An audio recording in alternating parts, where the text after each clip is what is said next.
Welcome, everyone, to Off the Mat, your new wrestling obsession. Tonight, we got a great show for you. We're talking all the fallout from Backlash. What the hell exactly is the John Cena Classic?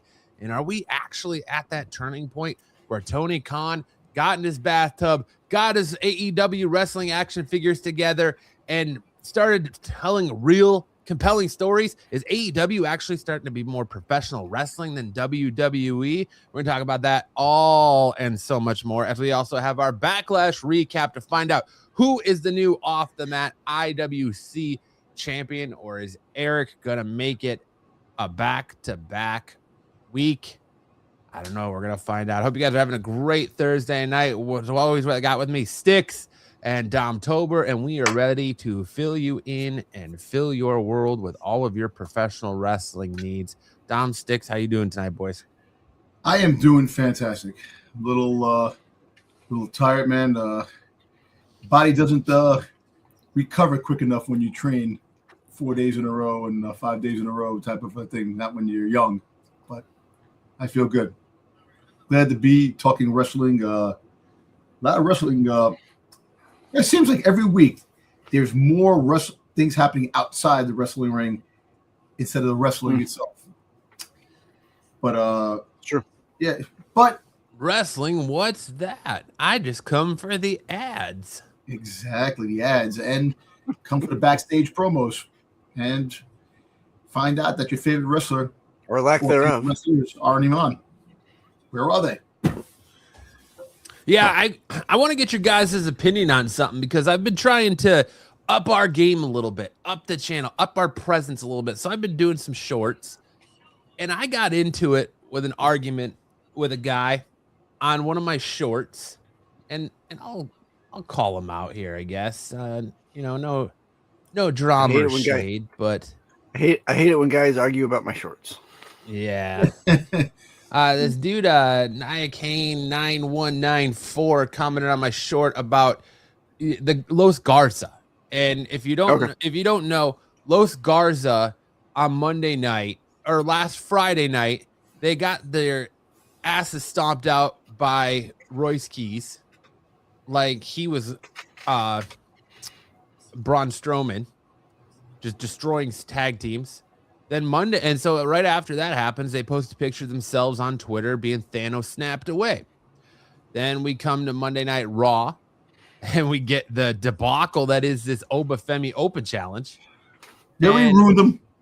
Somehow, Los Garza, who was just destroyed on Friday night, happens to be standing in Gorilla Monday night, and Los Garza gets destroyed by Obafemi.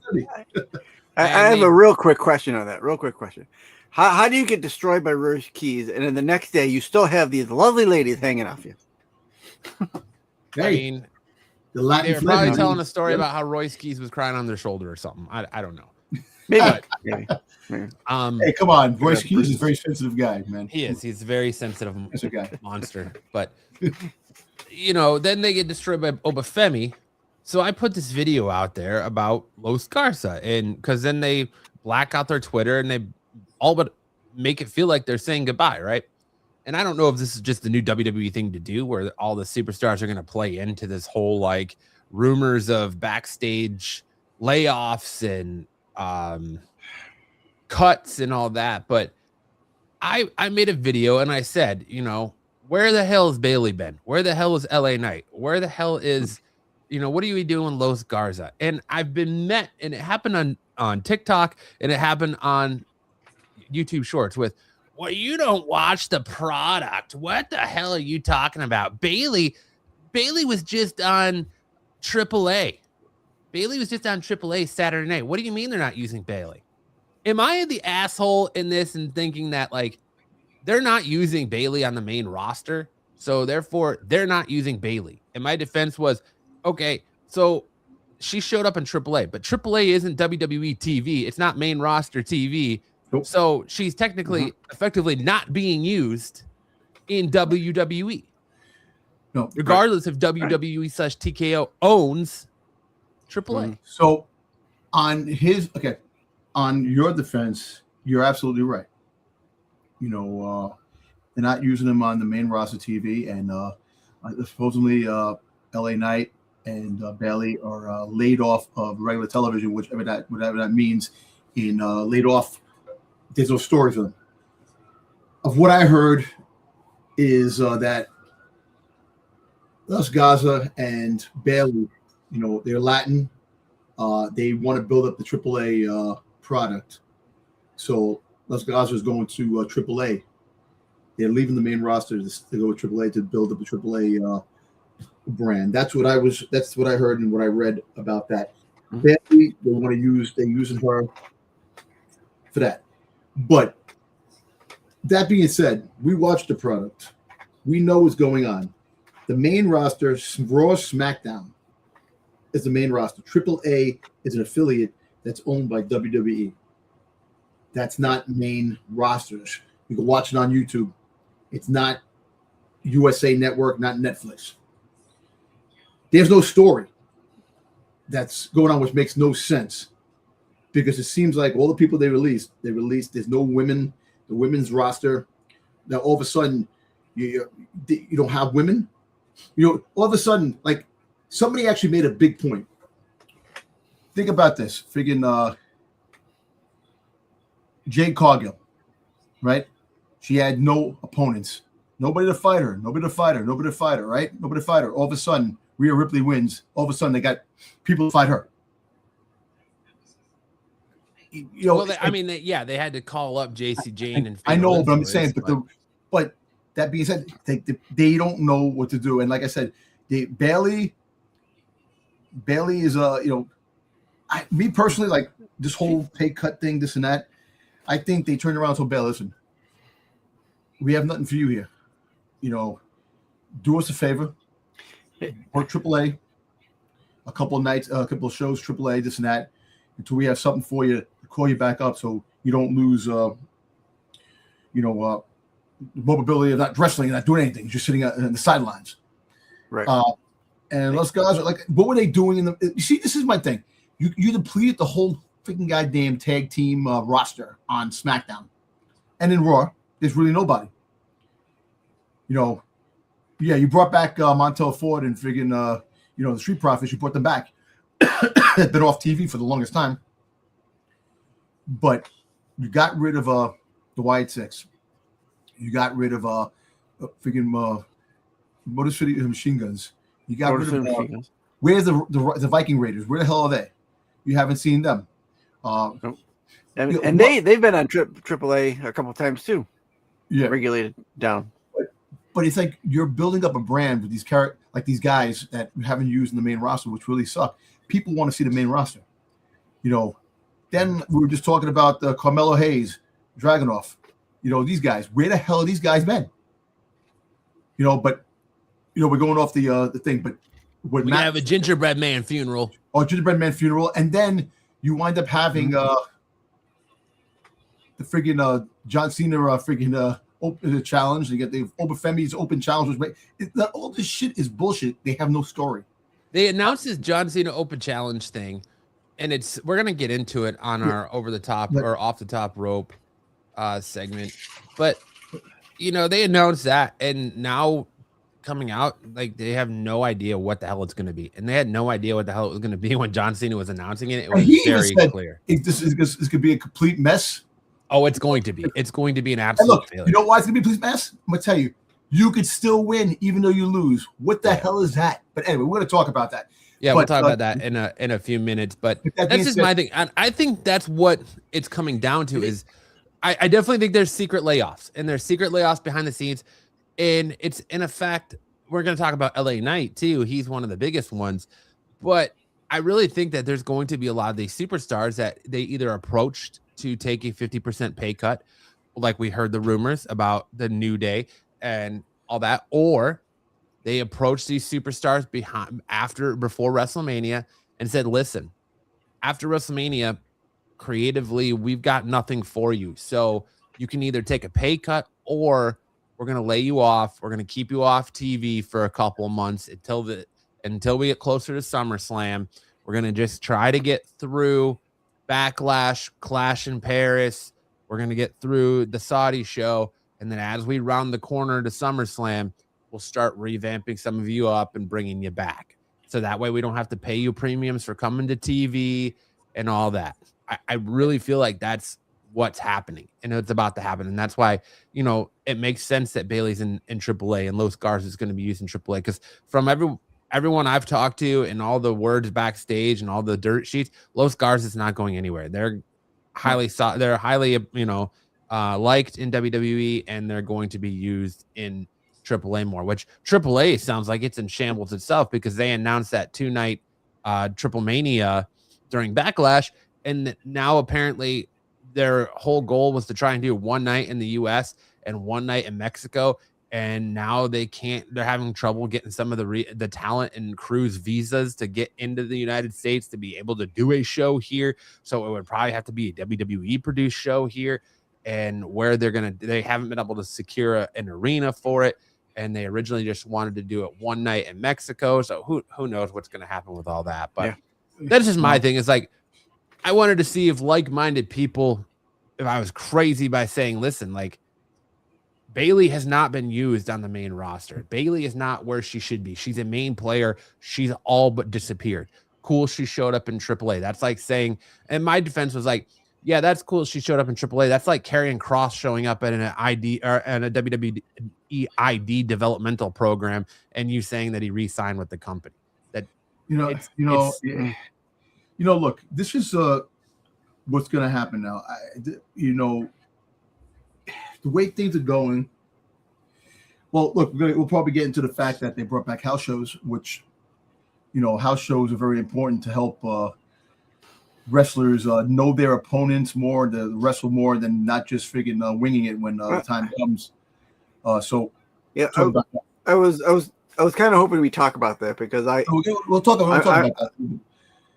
Yeah, okay. Well, if we get into that later, I kind of have a theory on that. Definitely, because we can talk about it now, because I actually did not include anything in house shows. I didn't do it then. No, because I was going to leave that for you for the Dirty Dom Dirt Sheets. I didn't know if you were going to talk about that. We can save it for the dirt sheet.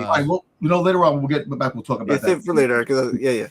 But I just want to say one thing. I just want to say one thing really quick about Bayley, and I want to go back to something that you've said in the past, Matt, that Bayley has been kind of the developmental, kind of like what they're using the Miz for. They might be using Miz, and then so I think that might be where she might be. She might be doing this developmental stuff, maybe down at the down in Florida there, and I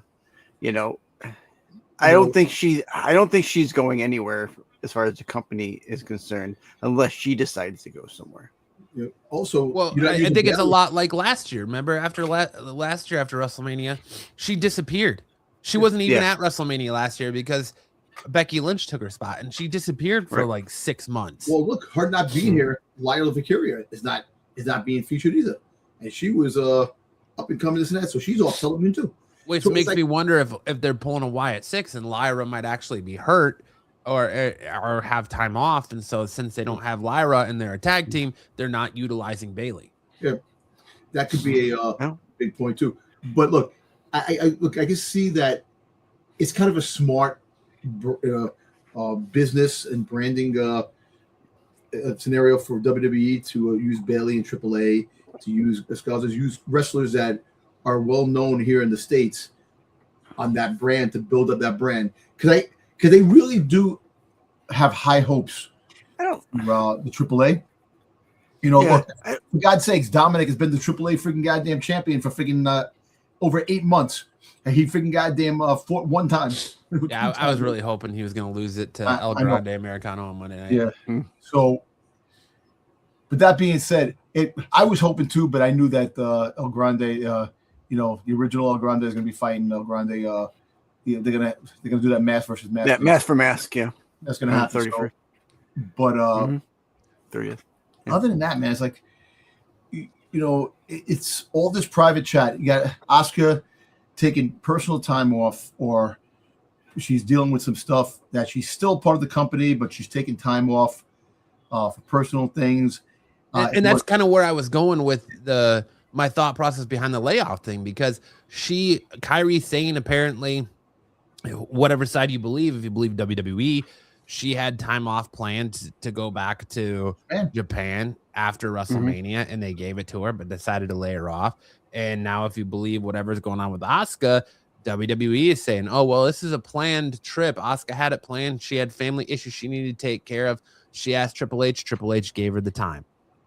Who knows if was asked to take a pay cut, and maybe she's going back to Japan to talk over her next move with her family, or whatever she's gonna do. She signed a 4-year deal or 5-year deal that they were talking about, that she's still planned, but she's taking time off. So this is my thing. The time off part is, if you're off a certain amount of time, your contract could be neutralized, right? Correct. Like if you take time off, that usually they add time. They don't take your contract away. They don't neutralize your contract. Like, they can add time to it for injury and things like that, but I don't remember them ever neutralizing someone's contract just because if you're off television, if not being used, they can automatically take away money. It could be 50%, a pay cut. Like if you're not being used. I think you get a per diem for being on TV. So if you're at TV, you get more money than you would do. I think they give you, I don't know, I would assume they give you like a base pay, and then you get like bonuses and incentives if you're at TV. Sure. That's why they pay people to just hang out backstage. And then, another thing too is, like, Randy Orton, is he hurt? I'm hearing rumors that his back's a little fucked up. I'm hearing he's off television. There's no story for him right now, but it makes no freaking sense because of the bad taste. McAfee and all that whole storyline went. They kind of like are using him because they want to try to, let the crowd settle before they bring him back out, which makes no sense. It's stupid. You got a superstar like that, and you're gonna throw guns. And look, it's just there's like so much going on, and it kind of sucks because you want to go to a wrestling match and want to see your favorite wrestler. You want to watch a show and see your favorite wrestler on there, and nobody's there. Everybody's gone. It's sad, but. And I think a lot of it too is it's the time of year. SmackDown's going to 2 hours. It's going to the summer, so they're just furloughing people until the fall when SmackDown goes back to 3 hours, and they need people, and they're going to try and do whatever they can through the summer with a skeleton crew, which brings me to our shoot segment where we sound off and everything. And for the shoot segment, I want to talk NXT call-ups. We are 3 weeks into the call-ups of NXT, and we have seen superstars on the main roster that have been called up just absolutely get misused. Sol Ruca is 0-2 on her debut on the main roster. She dropped a big one to Liv Morgan, which was fine because it was the night after WrestleMania, and Liv Morgan just won the title. Understandable. But then you have her drop another one to Io Sky. It was a great match. Well, then you have her miss a week, and then you have her drop another one to Io Sky. But the Io Sky match, I was okay with it, but I felt like there was a lot of feeling out, and I think that goes to the credit of the house show thing. The first half of the match was a lot of feeling out. They were going slow. Yeah, it was moves looked sloppy. They didn't look set up. What did I kept saying in the chat to you? You kept saying, Becky Lynch is coming out. Becky Lynch is coming out. She didn't come out. Yeah. How do you not progress the storyline with it? Exactly. When you had Becky and Sol Ruca, you show her in the program Raw before where she signed her contract. Yeah. You don't have Becky show up here. You don't start setting any kind of scenes for any upcoming PLEs. And like the PLEs really feel like we're going to alternate. Roman was on Backlash. He won't be at Clash. It's going to be Cody Rhodes. And, is Cody Rhodes going to do double duty and be in Saudi? Who knows? But apparently this is what I heard. I could leave it for the dirt sheets, but we could talk a little bit more about it. Word on the street is that Gunther they want to put the belt on Gunther. I'm sure they do. Because they want the Saudi fight. They want Roman Reigns versus Gunther at Saudi. They want to have that match. Night of Champions is champion versus champion, Yeah. so it's going to be. Yeah, so that's what they want. They want to have that, and that's what they're trying to aim at. And Roman might be hurt. There's speculation that Roman might have a legitimate wrist injury right now. A wrist injury, also a cracked rib. So that's what I think. That's what I read. I read something that because, dude, I'm gonna tell you, Jacob Fatu, when you make him go beast mode, he's good. But back to the topic at hand, the rant. We are 3 weeks into the NXT call-ups. What's your guys' thoughts now on the call-ups of Sol Ruca, Ethan Page, Fatal Influence, and Ricky Starks? Well, I'm going to tell you this really quick. Fatal Influence, they're changing creative to give them more screen time and more interaction because of the nuclear noise they are getting. And that tells you that they're pushing them down, and they're changing stories and changing creative to get them more TV time to push them up. So Fatal Influence, they're already on top of the game, and people hate them so much they're that good to be villainous.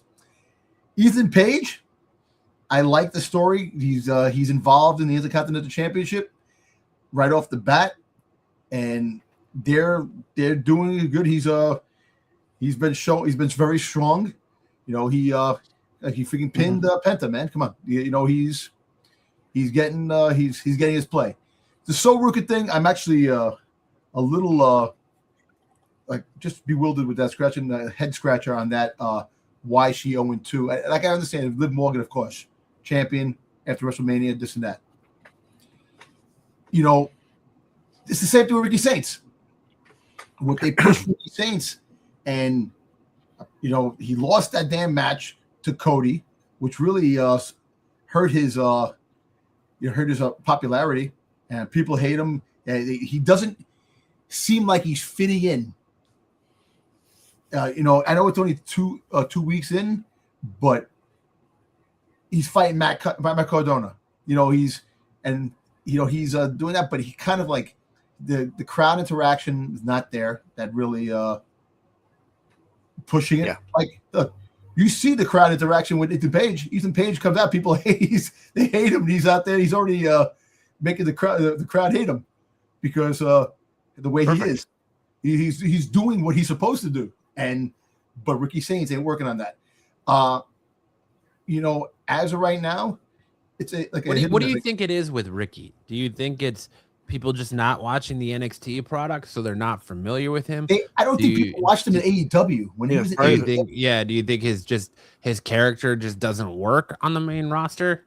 You know, he was such a good wrestler in AEW. You know, him and Ethan Page made names for themselves in AEW, and they were good. You know, and you know, even in the NXT, he still didn't have what Ethan Page had. Ethan Page really made a name for himself in NXT to that translates into the main roster.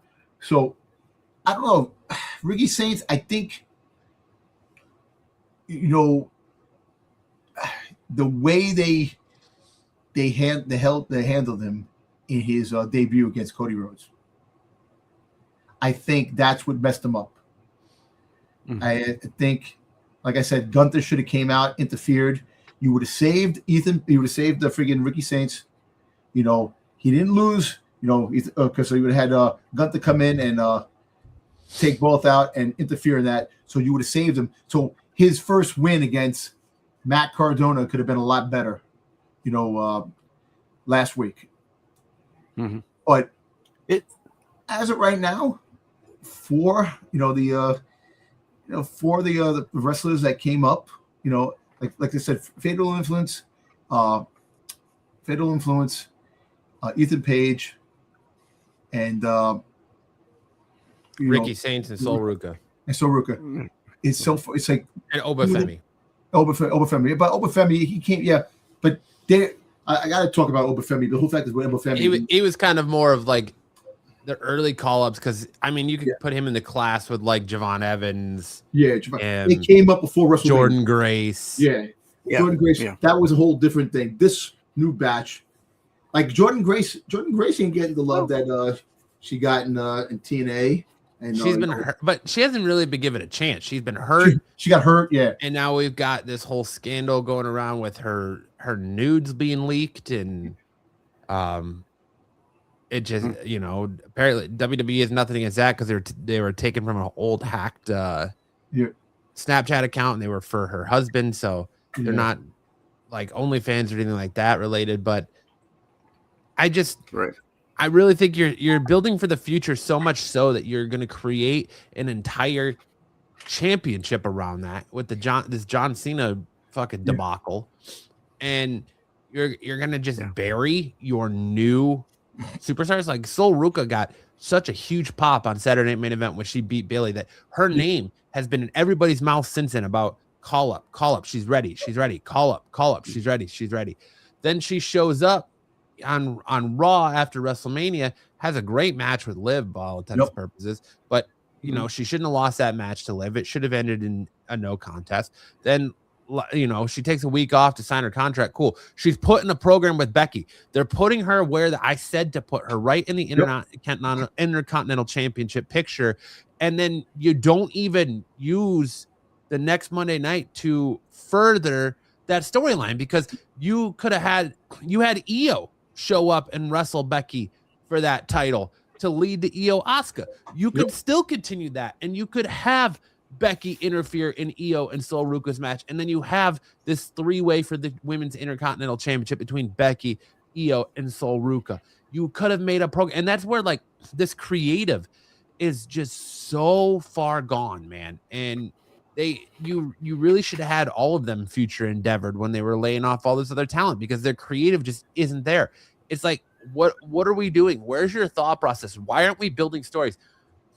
I understand that you were trying to get past Backlash. Backlash is gone. Now you have to build towards actual PLEs. You have a Clash in Paris. You have, the Saudi show that's already apparently sold out. Yep. There's not even a single match announced. There's not even a match card, and it's already sold out. It shows that the Saudis are, the people are dedicated to WWE, and that's fantastic. I hope they have a great time at this PLE and at WrestleMania next year. But WWE, the creative process just is not there. It's not there. And you're if I'm Triple H, I would have been absolutely fucking embarrassed that my name is on the end credits of that SmackDown, that abysmal abortion of a SmackDown they put out last Friday night, headlined by the Gingerbread Man funeral. Unbelievable. I serious think that they're figuring out TKO wants to destroy wrestling, the product, and just say hell with it and wipe their hands clean and get away from it. That's what it looks like. Like you got the future. There's a lot of you got a lot of bright stars on the brands that are going to be your next the next decade. Making names for themselves. Yeah, that I blame completely on Hunter. The fact that the new talent is struggling. They didn't set Ricky up for a good showcase. Whatever they're doing with Sol Ruka, they're not moving storylines. That's all on Triple H and his creative team. I don't think that has anything to do with TKO Endeavor. No. That is 100% Triple H and the creative behind the scenes. They're not using this new talent that they've got. Ethan Page, killing it, but he's simping to Rusev. Like, I don't want to see him be stuck in a program with Rusev and all this. It's for now because he had in AEW, he had a lot of back and forth with Rusev. So they're trying to bring that over to here.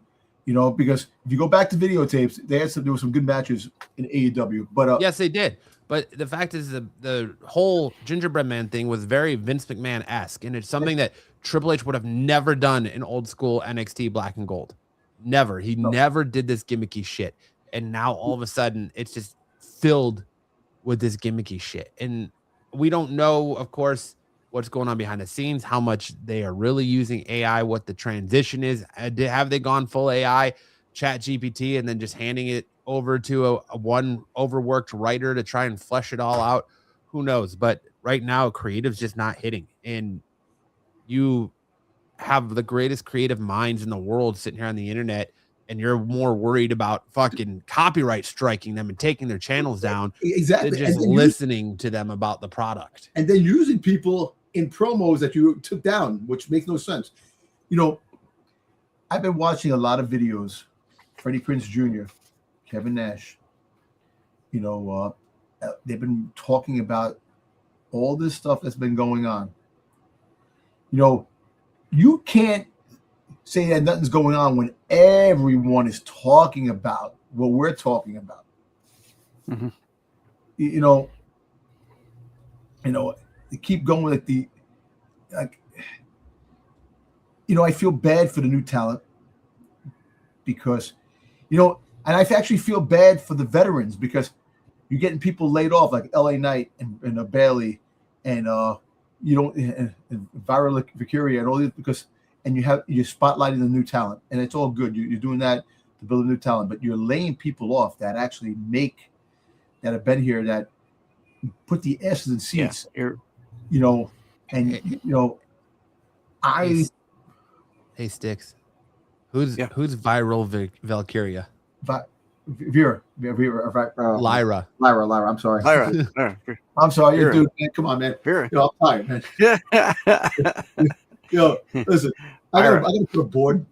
I'm gonna have to put a board up with all names. It took me a long time for Javon Evans. You keep saying Devon Evans. Devon. It's one of those things. Hey, it happens. She's been here a year, Dom, or a year plus, Dom. It's trying to at least know her name. There's some of the last name, Vicaria. There, I was going to say Vicaria. But you might as well just call her Bird Lady or Harpy Lady. Come on, man. You're harsh on me, man. No, but all kidding aside, it's sad because, like I said, you have all this talent that's being laid off, like LA Knight. Because you don't have a story, you can't put him in. Frig it, man. If you can't have him in the story, put him in the storyline with the freaking goddamn Intercontinental Championship. Put him in that storyline. Yeah, but you don't have a story for Cardona, but you can keep putting him up to job for exactly. Guys. And that's what the hell? Well, why bring him in if he's just going to be jobbing and losing all the time? Exactly. Him and LA Knight, you can put anybody on your roster to do that. I swear, him and LA Knight should become a tag team, Knight Rider. But people keep, they won't do that. They don't think about shit like that. Copyright infringement time. Yeah, copyright infringement. But no, you're right. You don't want to get Hasselhoff after you. Look, like I said, if people can come up with storylines off the bat, how hard is it to have these people who are getting paid big money now? Like they used to get paid big money. Now you got AI slop that is making stories. Like, you know what? This week I'm gonna put together my own AI stories. I'm gonna go on AI and I'm gonna put two wrestlers together and I want to make a storyline and see how it comes out. Dom, you can't even work your email half the time. I don't think you're doing any of that. Hey, listen. Shh. I'm not gonna say that's true or false. But, you can barely log into your Netflix account. I don't think you're doing anything like that. You're right. My wife helps me out with everything, but no. It's just it's sad because it's just hey, look, the one bright spot, got a handler. The one bright spot is that you've seen ticket prices going down. There's a lot of cheaper options now for ticket prices. SmackDown has some cheap prices. Raw had some cheap prices. So well, they should. Like Kevin Nash said on his show, you cut your workforce by 50%. You ask them to take a 50% pay cut. That means you're making a savings, so that therefore tickets should be 50% cheaper. Like, they just made a deal here with the Arizona Sports Authority to bring shows, much like they did with Indianapolis, to bring shows to Arizona. But are we getting another WrestleMania? No, we're getting a fucking Royal Rumble, which we just had a few years ago. We're getting a Saturday night main event and maybe I think it was a SummerSlam, something like that. But we're not even getting a Mania. So it's not. I'm sure it's exciting for people around businesses around here, but as a wrestling fan, I'm like, dude, like you're giving us nothing here. You're a nothing burger, and they're gonna shit's already too expensive. Phoenix is one of the most expensive places in the country to live right now, and you're gonna try to bring people here to jack up ticket prices even higher. Like I don't know, man. But yeah, that's just a broken record talking about the ticket stuff because we're not gonna get anywhere, with that. They don't care. They're hunting billions and they don't give a shit. But all right, let's move into our off the top rope. This is our segment where we have 5 topics, 2 minutes per topic, and we have a timer and we try to stick to that as much as possible. Doesn't always happen, but we still try. So we're gonna start off tonight with another wave of NXT call-ups are supposedly in the pipeline for later on this summer, as WWE is planning to bring more NXT talent up to the main roster before summer ends, though discussions are still in their early stages and nothing has been locked in yet. But Body Slam is reporting that only names currently being considered internally from the NXT women's division, with no specific names, brand destinations, or exact times confirmed at this point. Boys, 2 minutes on the clock. Who's left in NXT for them to bring to the main roster? Nobody. Well, Jada Parker. Well, now Jada Parker's gonna be fighting. Freaking what's her name? She just interrupted. What the hell's I'm freaking blanking on names. I'm tired. Freaking what's her face? She was fighting Maxine Dupree. In the dungeon. What's her name? Fucking. Is he Dame? No. Natty. Natty, yeah, there you go. Yeah, Natty. Oh yeah, that whole little. So apparently, Natty's going to be feuding with Jada Parker. Apparently, she was on a podcast and Jada Parker called in and had some work. Like nobody. Who else? You're not going to bring. You have a lot of new talent to say that really. The female, we're going to bring up. You're already bringing up Blake Monroe. What are you going to bring up? Izzy Rain? I know they're high on Izzy Rain or Lizzie Rain. Look, Lizzie Rain pull a Dom. They're going to pull Lizzie Rain up. Are they going to bring in Tatum Paxley too? No. Izzy Dame's probably going to be called up. Who else? What's Carmelo Hayes' fiance's name? Oh, Jesus Christ. We're great podcasters. I can't think of names. Either way, none of those people that in my opinion, that are down there now are ready to come up to the main roster, except for like maybe the 1 or 2. And even they need another 6 months. Kalani Jordan, right? Is that who it is? Kalani Jordan. Yeah, I forget that he's a fiance. So, what are we doing? Who's left there to call up? Nobody. Well, nobody. Cherry picked. Nobody.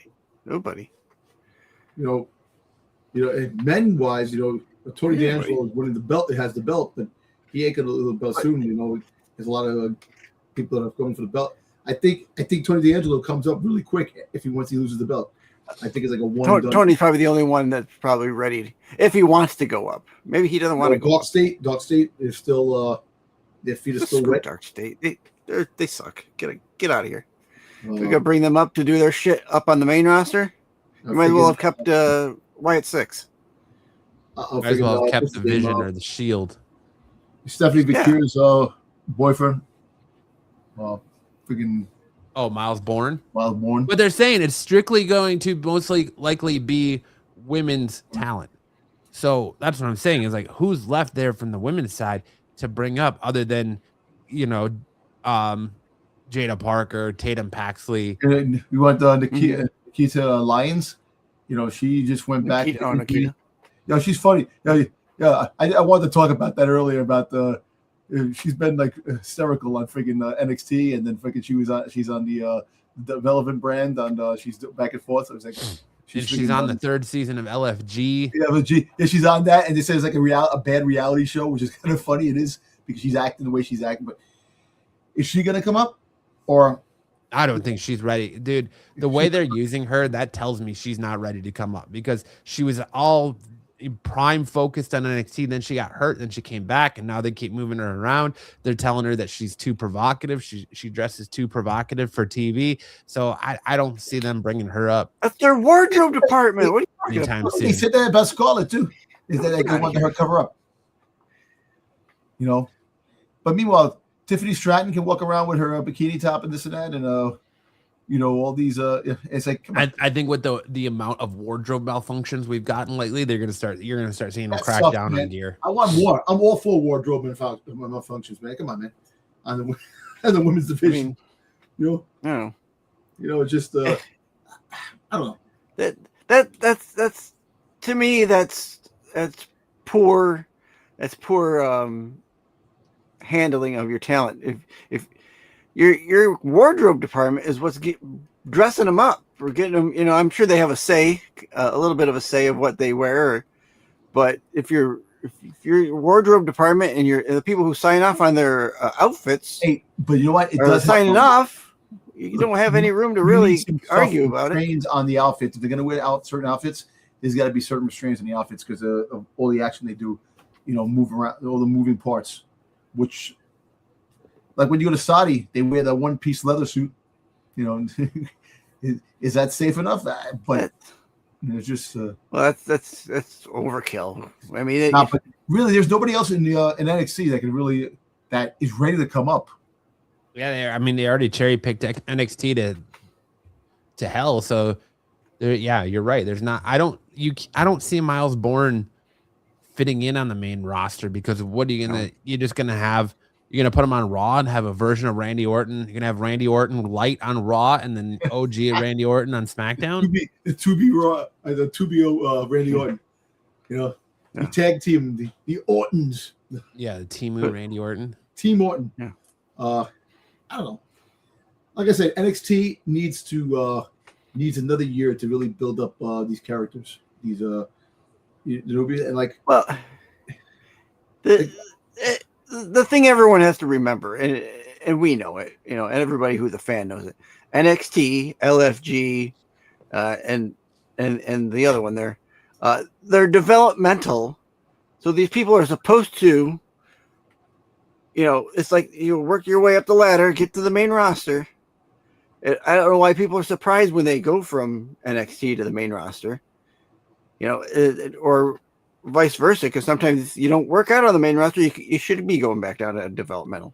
Hey, you're not working out. We got to put you back down. I don't think it's that. I think it's the fact of the way it happened because there was nobody in the wings to replace him. They didn't start building anybody up to replace him because I think, honestly, Blake Monroe was being billed to be the replacement for like a Sol Ruka or the replacement for Julia or Stephanie was supposed to be Jordan Grace, and then they just automatically up and called them up.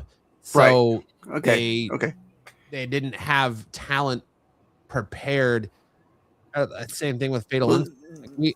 For Fatal Influence, we heard JC Jane's name being thrown around, but not the other two. Yes, we did. Called them up as a faction. Yep. So you automatically wipe 3 women off your roster right then and there. Yeah. So, and I was just going to say, some of the wings. It's the same with the men because look what they're trying to do with this Mason Rook.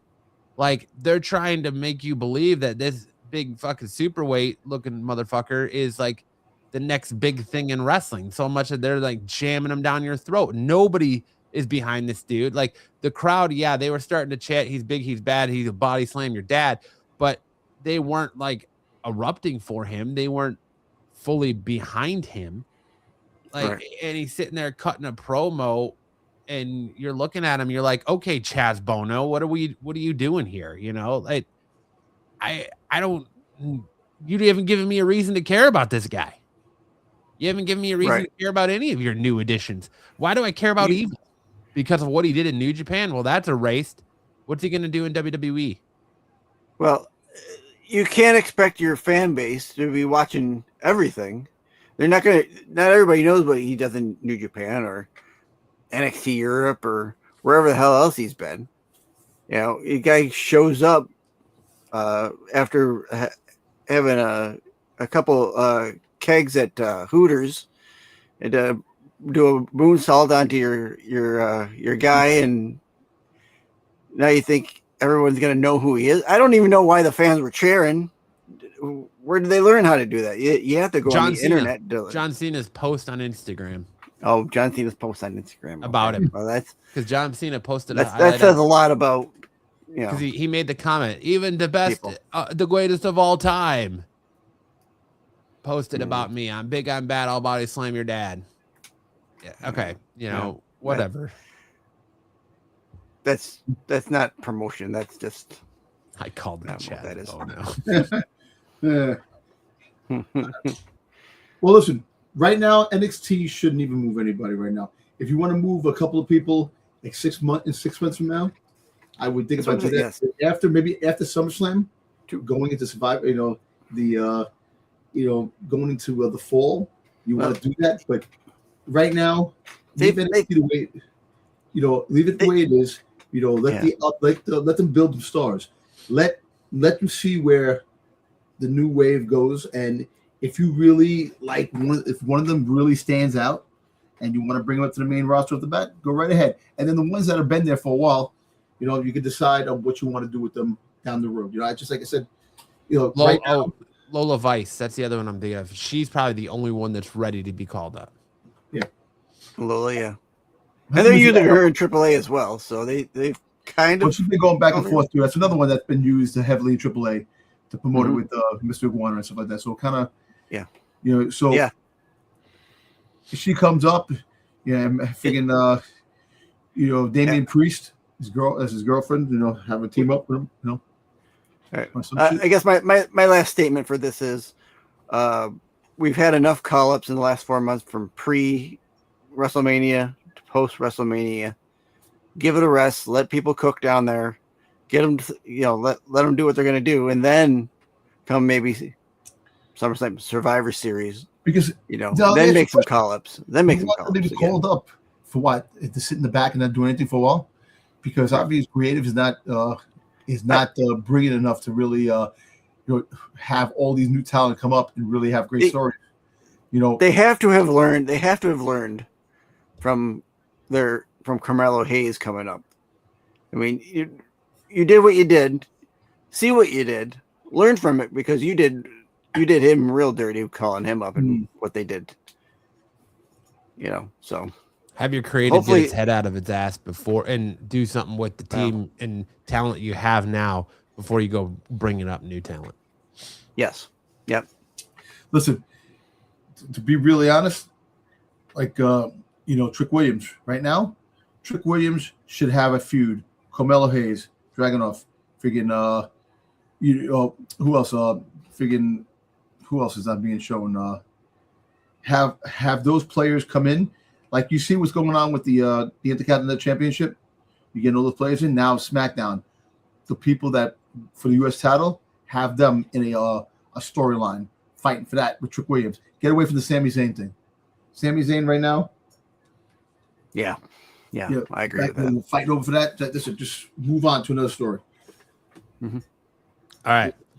Speaking of moving on, we're going to move on to MJF versus Darby Allin is official for AEW Double or Nothing with a head-shaving stipulation attached. We were talking about who's more professional wrestling right now, AEW or WWE, and my question is are we going too far in AEW with these stipulation matches? This is the second hair on the line match in the last 6 months. You had Wheeler Yuta having his head shaved, and for all intents and purposes, JDF or MJF supposedly just went to Turkey and got hair plugs. So do you really think, I mean, in a match like this where MJF's hair is one of his signature things and he just got hair plugs, that shit's expensive, are we really going to be led to believe that MJF is going to lose to Darby Allin? I think that's pretty much is AEW showing their hand and showing that MJF is going to beat Darby Allin before this match even happens. What do you guys think of the stipulation, and what do you guys think of kind of the state of AEW right now? I think the stipulation is stupid. it hasn't been a good stipulation since, and even then we knew who was winning, right? When McMahon and Trump, the hair for hair match with Stone Cold and who was Mr. McMahon's wrestler? Who did he pick? I can't remember. But Wasn't it? But that was I wanted to say it was Kurt Angle, but maybe it wasn't. Angle. Oh, at any rate, we knew who was winning because we knew Trump wasn't going to get his hair shaved off. So what good does that do? What good does this do? If you know he's already gotten off and I don't know why you're going to Turkey for hair plugs. I don't get that. That's the leading. That's the hair plug. That's the hair plug capital. Leading, that's where I'm going for mine. Okay, that's where I'm going for mine. Well, you need a lot of money. Well, just these kind of matches. I mean, like, I'd rather have them do like a strap match or. So it was Bobby Lashley versus Umaga, and Stone Cold Steve Austin was the special guest referee. For that he was a referee. Okay. Bobby Lashley, he has no hair. Yeah, so Bobby Lashley was. Bobby Lashley was the wrestler for Mr. McMahon. Yeah. Who did end up having his head shaved. Spoilers. It's the other way around. Bobby Lashley was the representative for Trump, and Umaga was the representative for McMahon. And Trump and Bobby Lashley shaved McMahon's head. Yeah. So, yeah. If you're gonna make these gimmick matches, hair for hair, who cares? Mask for mask, that's a fine one. This is a hair versus title match. So the only person at risk of losing their hair in this is MJF. Look, I'll be honest with you. You know, it may be gimmicky, maybe this and that, but this is what's missing from WWE. We don't have the gimmick matches as much. We don't have anything. Strap matches. We don't. Gingerbread Man. Yeah, I mean, just talk about that. The Slim Jim street fight where you have to have somebody go through a table.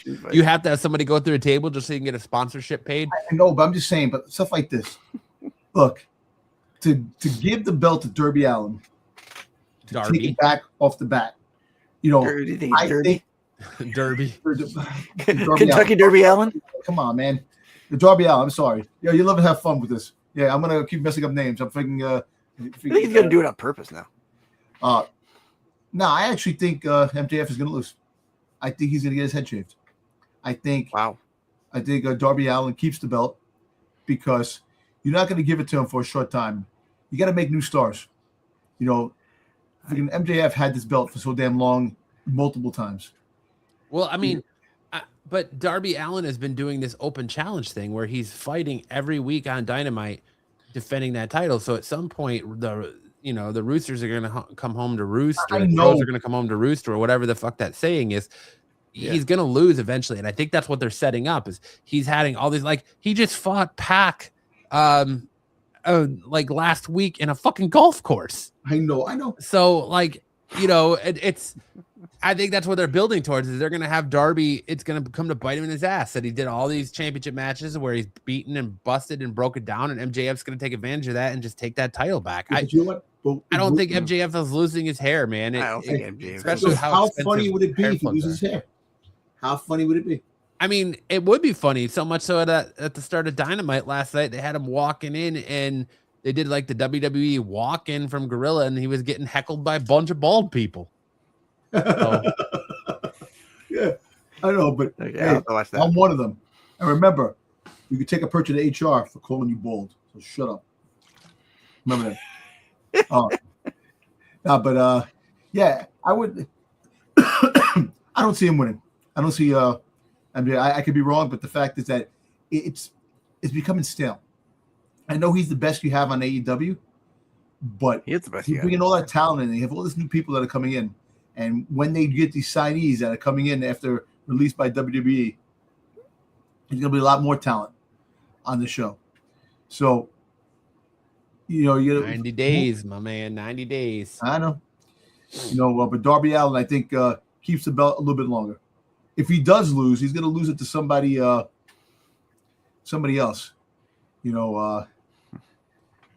you got the Hurt was the Hurt Syndicate. You still got that is still going. Bobby Lashley hurt. He's better. I haven't seen Bobby Lashley. Yeah, he has not been on TV for for a while. But like I said, you got a lot of new talent that's coming in, and we'll see. But it would be funny to see MJF with his hair shaved.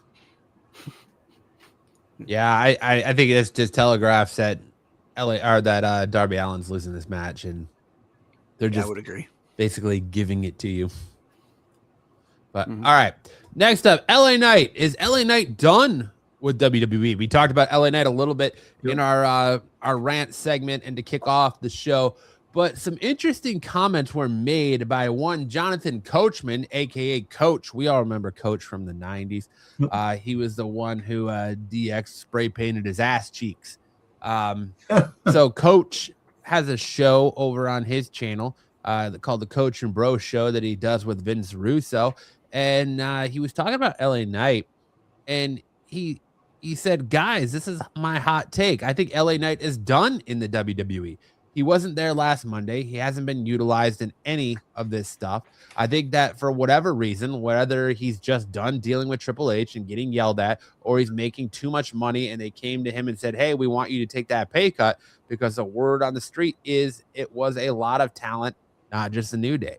And I think that's what the New Day did. They said, we're sitting around. Yes, you want to earn a lot of money, and this is important. But sometimes the talent that's been there, done that, they're like, I can give away another year or two. I'm getting older, and I can't wrestle every week. I need to do this now. LA Knight is 43. You can't wrestle every single week when you're 43. Boys, thoughts on LA Knight? Is LA Knight suspended? Is he pretend? I still think he's the one that they've been talking about, that they asked to take a pay cut, and he walked and went home to think about it, or he's sitting at home until they have something for him. But what do we think is going on with LA Knight? Do we actually think LA Knight is officially done with WWE? Well, we talked about this. We've been talking about this since the layoffs and everything came about. And, the big talent, like when I mentioned that there was a big talent that might be a part of the releases or the pay cut type of thing. And LA Knight's name kept coming up. And then they were talking about that LA Knight and Bayley are laid off for the time being because no story. And then you had the story that him and Gunther were going to have a short-term match, and then you scrap that in a heartbeat. And that tells you something. It could be a number of things too. He's been having some nagging injuries. The little nag, he could maybe sit home to rest a little bit, to heal up a little bit, take time off. But it is disturbing. Last week he wasn't on the show either. Last 2 weeks he wasn't on. Nope. So not even mentioned. But they have the fucking Slim Jim commercials on with him on it. Him and friggin' Jey Uso. I mean, they're still running the general commercial with Rhea Ripley and the chick they released 2 weeks ago. Yep. So they're doing that. So basically, it's funny tactic that what they're doing. It's like the content creators that they got off TV and then they use them as in their promotional things. So I think LA Knight, they're already paid for that. Definitely is the one we talked about. Like I said, we talked about this. Is the big one that might be gone. And it's I don't want him gone. I think he was good, but 43 years old, they want younger talent. Yeah, if you're not Seth Rollins, if you're not Roman Reigns, if you're not CM Punk, definitely probably are just about done. Yeah, I don't think he's gone. I do think though that they gave him an option, kind of like Matt kind of said. He's 43, can't do it every week. Give him some time off. Right. Give him like an off-air contract. Hey, we're gonna pay you this much. Yeah. You're not gonna be on TV. When you come back, we'll give you a different contract that says you're on TV, and you'll get that different pay. You get back to the pay for on TV rate. And I think LA Knight is still in. I think he's over in WWE, and I don't think they really want to get rid of him per se because is a fan favorite. But who knows? I mean, Kairi Sane was a fan favorite apparently, and then you got rid of her. They just New got Day was definitely a fan favorite, and they definitely got rid of them. So, or let them go, as it were. Let them walk. They seem to have no desire to push LA Knight, no matter how much the fans are vocal about it. They don't have any plans to push LA Knight anywhere outside of the mid card. I think they keep flip flopping with what their idea is and what they want to do. They want to put him in a match with Gunther, or he goes and does it, and then as he's trying to wrestle for that opportunity, he fucking botches and they pull him. If you're gonna punish him for botching, you need to punish Braun Breaker for botching too, because Braun Breaker is just as guilty as LA Knight is. He drops himself on his head every week. So I mean, honestly, so is Sol Ruka, because she kind of. I mean, EO, good for you. I will go on record to say I don't think that EO moving out of the way from the Soul Snatcher was supposed to happen. I think Sol Ruka missed and EO was out of place, and it made it look like she sidestepped the Soul Snatcher because they were all kind of shocked and take it back a little bit when she totally missed that Soul Snatcher. Guess what? Everybody could do that then. You want to beat so we're gonna just do that. Everybody can beat her doing that. But I think there's another thing with LA Knight. Ethan Page is a LA Knight type of character that's good in the mic, and so you out with the old, you're in with the new, and it's sad. It's sad when you start saying 43-year-old is old. Like, I'm 55, man. That's old. And but I mean, in the realm of sports and professional wrestling, it is because you get slower, you lose a step. It's not exactly.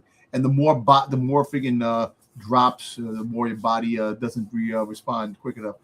But he could be, like I said, taking time to rest, come back, have something planned, like a short story that, if he wants to win, put him in the US title card, man. Have him fight Trick and do something like that. Give him because they're not going to push him for championship anymore. It's sad, but that's the way it is. Yeah, I mean, I would like to see him in a program against Ethan Page, or even as a faction or a team of some sort.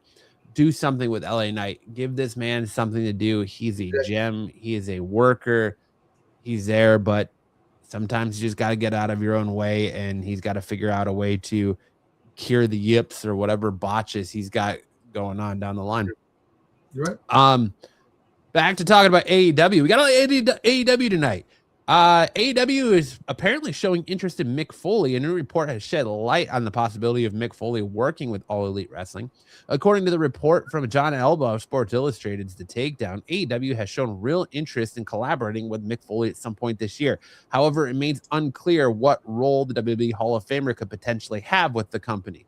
The report noted that there is no confirmation on whether AEW would pursue signing the 60-year-old legend or simply bring him in for a one-off appearance. So, boys, I ask you, what do you see Mick Foley's role with AEW being in? Do you think it's potentially maybe AEW is finally going to insert a GM into Dynamite?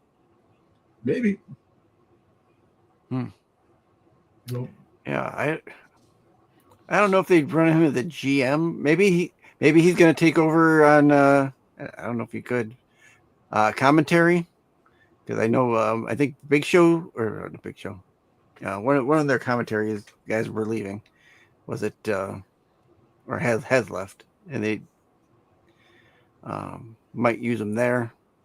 I mean, he might be good on the commentary side. I mean, do you see him potentially bringing him in for the creative side? Because Foley still has a good mind for the business. So could they bringing him in on a creative standpoint? Could he be coming in for a hardcore standpoint to work with Darby Allin, kind of like they did with Sting? I'm more so leaning towards potentially GM role. Yeah, I see that more likely. your GM role, and at the same time, it could be part of creative too. But it could also just be that giant fuck you to WWE, since Mick Foley's been very Vocal about, outspoken about political feelings towards WWE and TKO. Yeah, he's also been doing kind of a independent. He's been running the independent circuit, doing matches here and there. Foley has. He was in OVW. Was it OVW that he was in for a little bit? And then now he just put on his Instagram that he had like 5 or 6 more dates for these indie promotions that he's doing coming up. Is he actually wrestling, or is he just showing up as like he's actually wrestling? Wrestling, really? Yeah. I thought he stopped. Yeah, I thought he stopped too. It's like one-off shows. Like, but OVW, he did it for like 3 or 4 weeks. He was in a storyline for a few weeks. You know, him as a GM for AEW would be a good look. Be a good look, and part of creative too as well too. Mm-hmm. Build stories up, this and that. And look, if you really want to stick it to WWE, you start inserting certain aspects of the old WWE and using their knowledge towards building your brand up. Mm-hmm. And maybe it could be commentated too. You know, who knows? You know, have the commentary, but you're right, man. I think more of a GM role would be his style. You don't have to wrestle. You might have to take a hit once in a while here and there, but but your GM, you do some stuff. Mm-hmm. Or, and you're right. Or maybe be a mentor to a Darby Allin. Like Sting was. You're right. I mean, I can definitely see him have to go to help Darby Allin take that more hardcore edge, or that next like hardcore step, and really be that mentor or manager for Darby Allin down the line. Not that Darby needs it, but yeah, I just don't know I don't know. I necessarily want to see a beaten, broken down 60-year-old Mick Foley wrestle a program in AEW. Him and Ric Flair are gonna have a wrestling match one last time. No, but no. If he did, it would be like one. He's not going to be there every week. It would definitely be a last time. So that's a good stick it to you to the WWE. Mm-hmm. Sure. TKO. I think either way, adding Mick Foley to your system is probably a good thing. He's been there. He's done that. Raised the bar. He can probably teach. He can teach anybody something. Yep. Yeah, I mean, I think that's the best way to do it. Bring him in, GM role, potentially creative, help him. You can help AEW's creative, because AEW is in an opportunity where they could definitely cut into some of the WWE stakeholder if they can come in here and actually put together cohesive stories with good professional wrestling with the people they have. But they don't even want to use their own talent, as they're keeping Swerve Strickland off TV. So who knows what AEW is going to do moving down the line. And our last bit of news here for Off the Mats, off the top rope, 2 minutes on the clock. Backstage update on the John Cena Classic, when and where it will air. And the recently announced John Cena Classic is still very much in the planning stages, according to new reports. As revealed by John Cena at WWE Backlash, the tournament is expected to feature WWE main roster stars competing against NXT talent. The winner will be decided through fan voting and crowd support. The inaugural John Cena Classic champion will be crowned. However, WrestleVotes is reportedly saying that several major details surrounding the event remain undecided. Sources reportedly indicate that WWE has not yet finalized a date or venue for the tournament.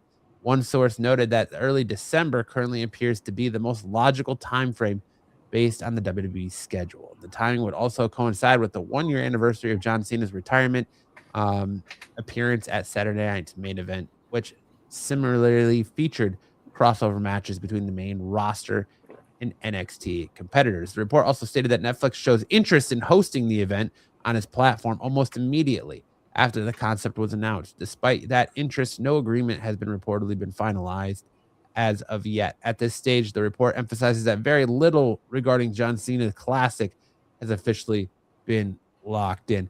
Boys, with what we know about the John Cena Classic, Why do you think WWE took the time to announce it now? And do you think it was just announced in its infancy phases to get ticket sales for Backlash? I also think they announced it to stick it to AEW. They wanted to do that any which way they could do that. John Cena is still popular with the crowd, so you have a John Cena Classic, it might draw some interest. But I still don't get the whole scenario of this whole thing. You, the fan, determine the winner. But if wrestlers lose, they're still part of it and win too. It doesn't make any sense on how this is transpiring. You know, you want to have old talent versus new talent, and you want to try to do that. That's great. But what I was saying last week when they introduced this, it would be great to interact AAA, NXT, Raw, SmackDown, and possibly a TNA talent. You know, if that was the case. But I'm not 100% high on this yet to really see how it's going to work. Right. But the wording and the verbiage on how he talked about it doesn't make any sense. No, because you're leaving it up to fans. WWE is not going to leave anything up to fans. Fans aren't voting on shit because the way that, or at least they're going to cook the fan vote, because the way it's explained is that, you know, you're just going to have guys going out there and do whatever the fuck they want. They're going to go in business for themselves because you can lose and still get voted in. You don't have to look good in matches. You don't have to perform. You don't have to win. Wins and losses don't matter. And they confirm that with the announcement of this tournament and how it's going to work. So the fans are like, they learned their lesson from Cyber Sunday and Taboo Tuesday. They're not doing shit with fan voting. You could send in your votes, but it's going to go whatever way WWE wants. I want Danhausen to win. Sorry. Yeah, it's Rusev's winning. What? No. And I think the thing that people need to understand and keep in mind is that, yes, WWE, when we talked about it at the top of the show, yes, WWE and TKO own AAA, but they are still a separate brand. They do not have a TV deal. WWE barely references what happens there on TV. They do sometimes. That's why it took this long for Dominic Mysterio to defend the AAA Mega Championship on WWE TV. That's why they're not really talking about. They barely reference the mask versus mask match that's happening in AAA on WWE TV. AAA is not. They're not considered a WWE main roster brand. They are a separate entity. You just are owned by WWE, TKO. Some of these superstars go back and forth, but what happens in AAA does not spill over. It's very much like NXT. What happens in NXT usually doesn't spill up to the main roster. What happens in AAA is not going to spill over into WWE. That's why you see Almost over there, but you don't see him on main roster television. It's considered a separate entity. It's not a brand like NXT is. It's considered a completely separate entity. That's like the same way with other. Considered the best way to look at it is considered it a WWE ID property. They're a developmental wrestling program that WWE can scout, and that's what their AAA is. It's a WWE run program, but it's not considered part of the main roster. It's not considered part of WWE. They treat it and look at it as a separate entity. That being said, this fucking John Cena thing is going to blow up in their face. It is a giant clusterfuck. And to have John Cena himself come out there and announce it, sit here and be like, yeah, this is my brainchild, especially when they had people, betting on what this was going to be. And he should have just come out and announced the club WWE and whatever the fuck that's going to be and called it a day. But no, he has to just completely give us this whole convoluted thing when, it's like they completely forget that King of the Ring is an actual option. Like we said before, the gimmick matches. How long has it been since we've seen a lumberjack match in WWE? When was the last time we saw a strap match in WWE? When was the last time, we really don't ever use cages anymore or Hell in a Cell? You get Hell in a Cell once a year, usually, or you get the War Games matches once a year. Where's the lumberjack matches, all the casual battle royales and, gimmick matches, things like that. That WWE needs to get a little bit back of that. Not necessarily to the extent of AEW, but, give us a little something extra, spice things up so we don't have the Monday Night Raw constantly ending with the Samoans and one of them being put through a table. The John Cena Classic, on the other hand, it's a great way to build stars and get eyes on the future of the business. But at the same time, if you really sit here and think that your vote is going to matter and WWE is going to let you vote on shit, well, I have a nice piece of property on the moon to sell you, because that ain't going to happen. Yeah. We learned the lesson the hard way. Sitting through Cyber Sunday and Taboo Tuesday. Yep. Yeah. I totally agree. This is probably going to blow up in their face. It's too much of a Dancing with the Stars type of, call in, and nobody cares. If they keep it simple, if they keep it simple, it might work. If they try and the way it's complicated, too many worky pieces, it's gonna go all over the place. It's complicated of what they're talking about, how this is gonna work. Listen. Well, the rules are complicated, but if you keep the scenario simple, you'll probably work it out better. I'm gonna be honest with you. What's gonna happen? A talent from NXT, one of the youngers are gonna win, and that's the future right there. They're already putting it up there that one of the future talents will win this thing, and put that person over to make that person to move forward as the next big thing. That's what this is for, to showcase a young talent to push them over, like the Andre the Giant Memorial. But are they gonna? My question would be: are they going to use some of the call-ups as part of their young talent, or are they main roster now? So they're going to only use people from NXT, like they did last time. We only use people from NXT versus the main roster. NXT and the main.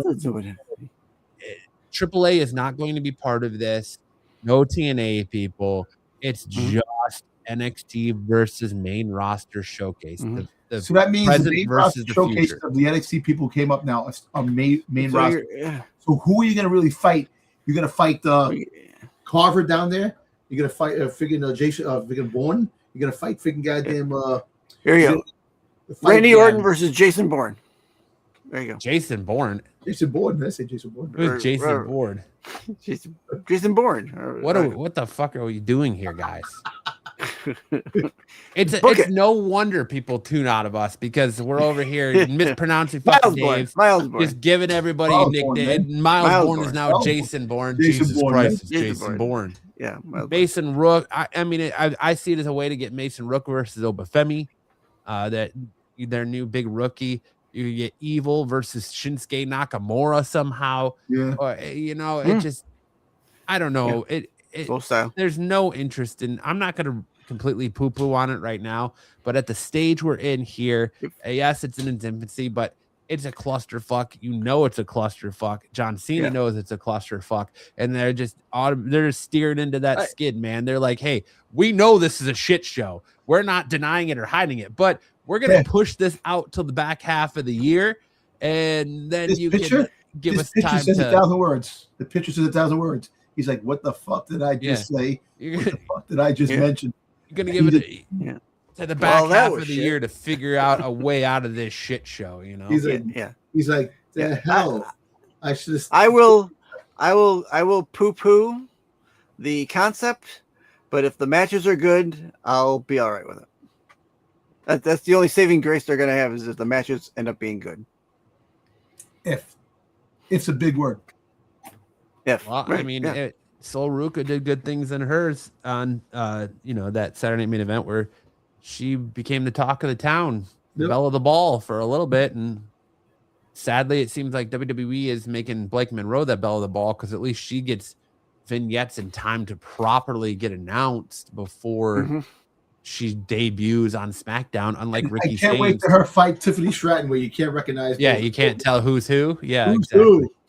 It's going to be like when she. It's going to be just like when she wrestled Toni Storm, and Toni Storm dressed up as her. Yeah. So. Oh God. When she was Mariah May.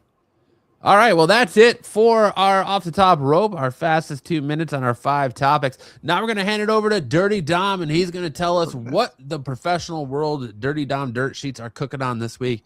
Dirty Dom, drop the news on us, my friend. Yeah, drop. So the big thing is for this week is that apparently WWE has brought back house shows. They have a certain amount of dates of house shows that they announced, and it's like, really? So you announced house shows now that you came back. So what does that mean?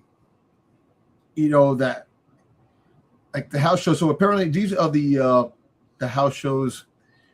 So July 11th in New Mexico. You know, you have Albuquerque, New Mexico. July 12th to 16th, Allentown, Pennsylvania.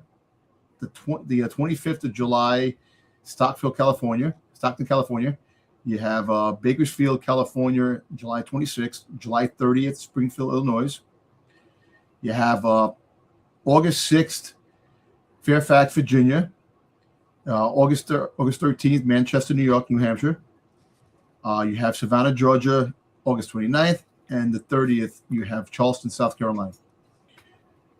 So I guess all the talk about getting rid of house shows finally came back to slap TKO in the face, saying that house shows are very important for wrestlers, so wrestlers can actually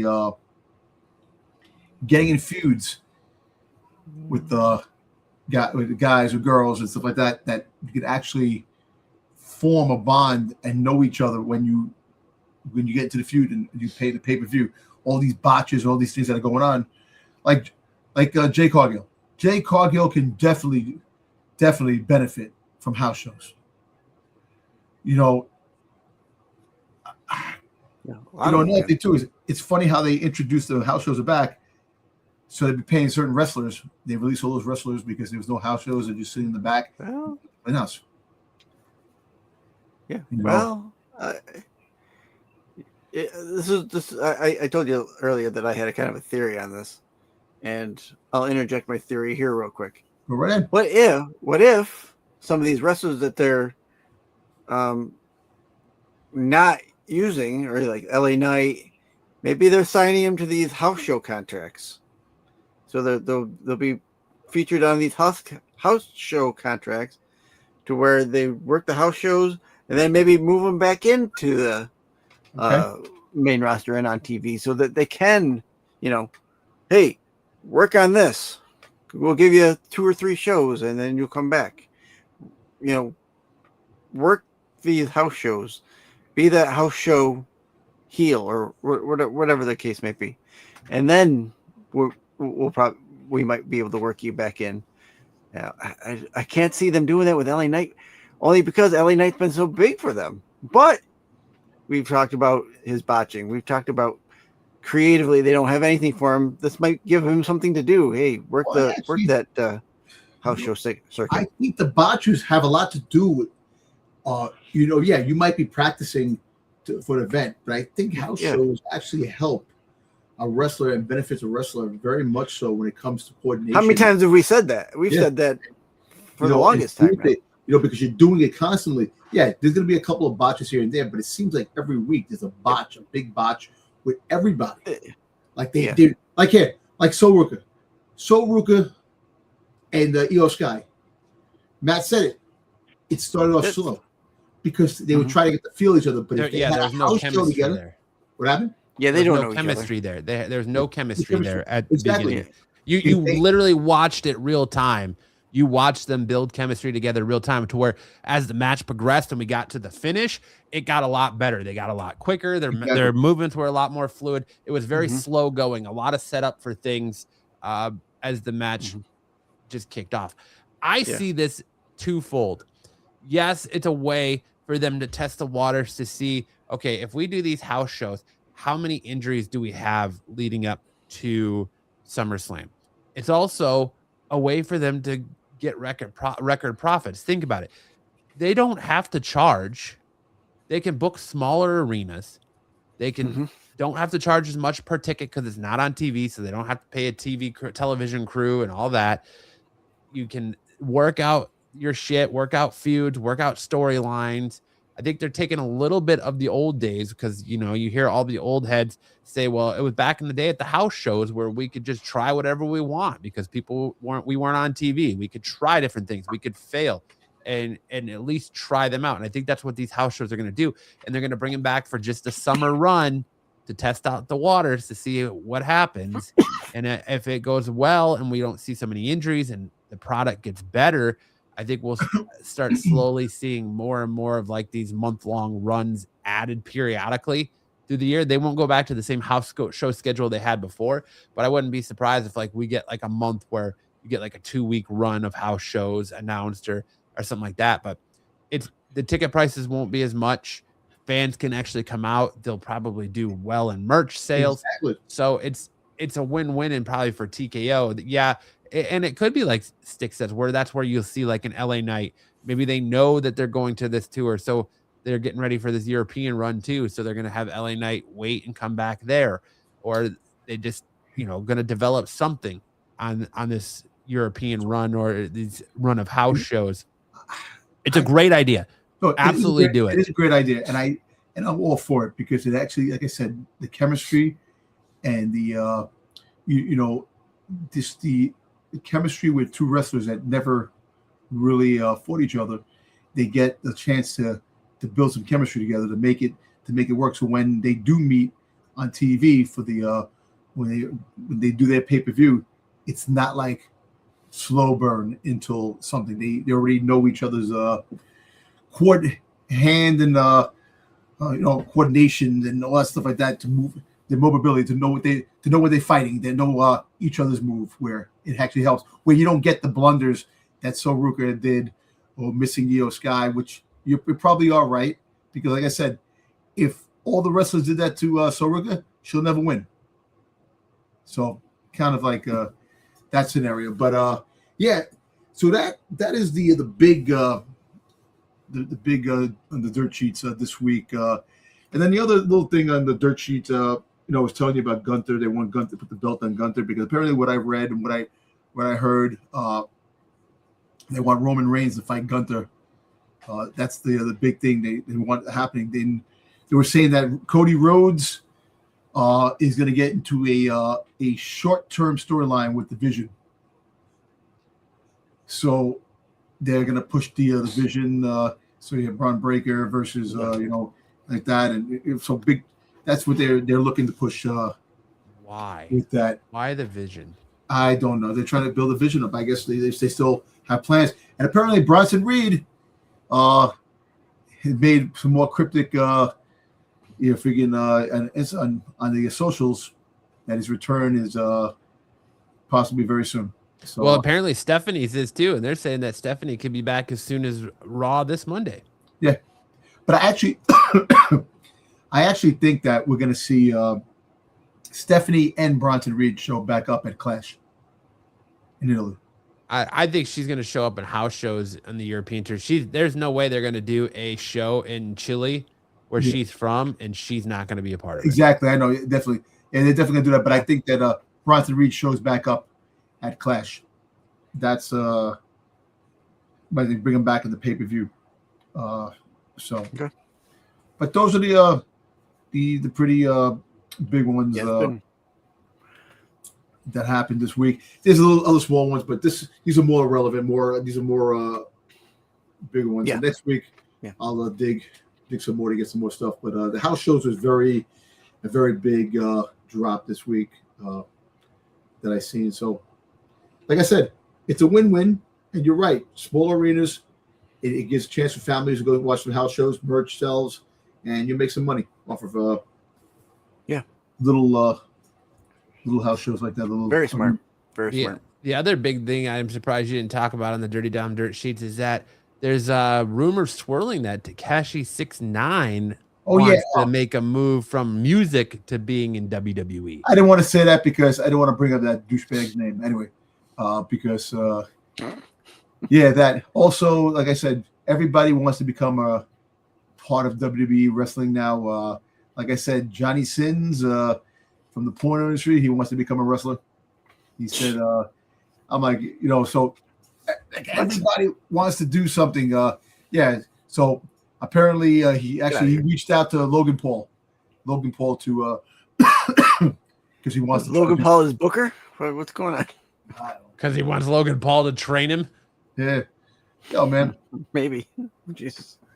I don't know, man. Like I said, maybe Logan Paul can train him to take whatever peds or. Yo, he's fucking push-ups in the morning, 100 push-ups, 100 sit-ups. That's what he does, man. Yeah, because his name's Saitama. Right? Yo, dude, because he's a fucking one punch man. I do that. I do that. 100 push-ups, 100 sit-ups. That's how come I'm huge. No. Yeah. Not dude. He's taking peptides. Yeah, it has nothing to do with the peptides he's probably taking. He's taking peptides. But that's okay. But this touch this, no. That shit that he's getting. I don't want to see. I don't want to see him in Puerto Rico in WWE. I think they need to go. They need to swim away from these celebrity inserts. Wait, you want him to become freaking Little Yachty, another manager for somebody else now and shit? Come on, man. He can come be 6ix9ine. You are cursed. No, but yeah, I knew about that, but I didn't want to bring that up when you showed me that. I'm like, yeah. All right. Do we want to do our 3 count? 3 count is where we go through the shows from the week and we review. We give our best moment, worst moment, and what were they thinking instead of going match by match. Or do we want to do our backlash? Do the backlash. Let's do the backlash. Backlash review. is a pretty long segment. We can do this at the end. Okay. Then I will hand it over to Sticks, and we'll throw up the backlash result, and we'll find out who has been crowned the IWC Backlash Prediction Champions for Off the Mat, or is Eric still retaining that title this week? Sticks, take it away, my friend. Well, I will say that Eric would have had to give me picks. So he did. Spoiler. When did he? I asked you? He came in at the end of the show last Thursday, and he gave us his picks. He did. Yeah, did he? I don't remember. I don't remember him coming in. I was like, he did. He sure did. My God, I had so much. Well, okay, I'll adjust it, but I think he still had one wrong. Seth Rollins, Braun Breaker, Sticks math at its finest, man. Sticks math. You gotta tighten it up. Boys. I apologize to Eric. I will tighten it up. I know he got one wrong. He probably got one wrong. We all did. He probably got one. I think he did pretty good too. I know I was freaking bad in this. He didn't do too horrible. I mean, there's a few matches that weren't callable. Really, it is just so. Seth Rollins, Braun Breaker. Braun Breaker beats Seth Rollins at this one. What do we think of this match, guys? As we watched it live on the Off the Mat channel here. Great match. I wasn't a big fan of the finish. I feel like the finish hurt the match. Yep. Mm-hmm. Yeah. It was a good match. It was a clean match. Braun Breaker won fair and square, man. No, there was he had interference with the with freaking Logan Paul and freaking Austin Theory, but he got the win, man. He got the win, and he looked good. We all said that Seth Rollins was going to win, and in a way, I'm glad that it's out of the way. I know that Seth Rollins is still going to feud with the Vision, but this was a long time coming. This should have been WrestleMania. The unfortunate thing, they both got hurt. They're both out. It took a long time, but the match was pretty solid.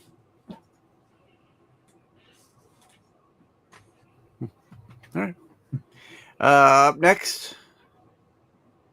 In which we all botched that match because we thought Seth was going to win it. Yeah.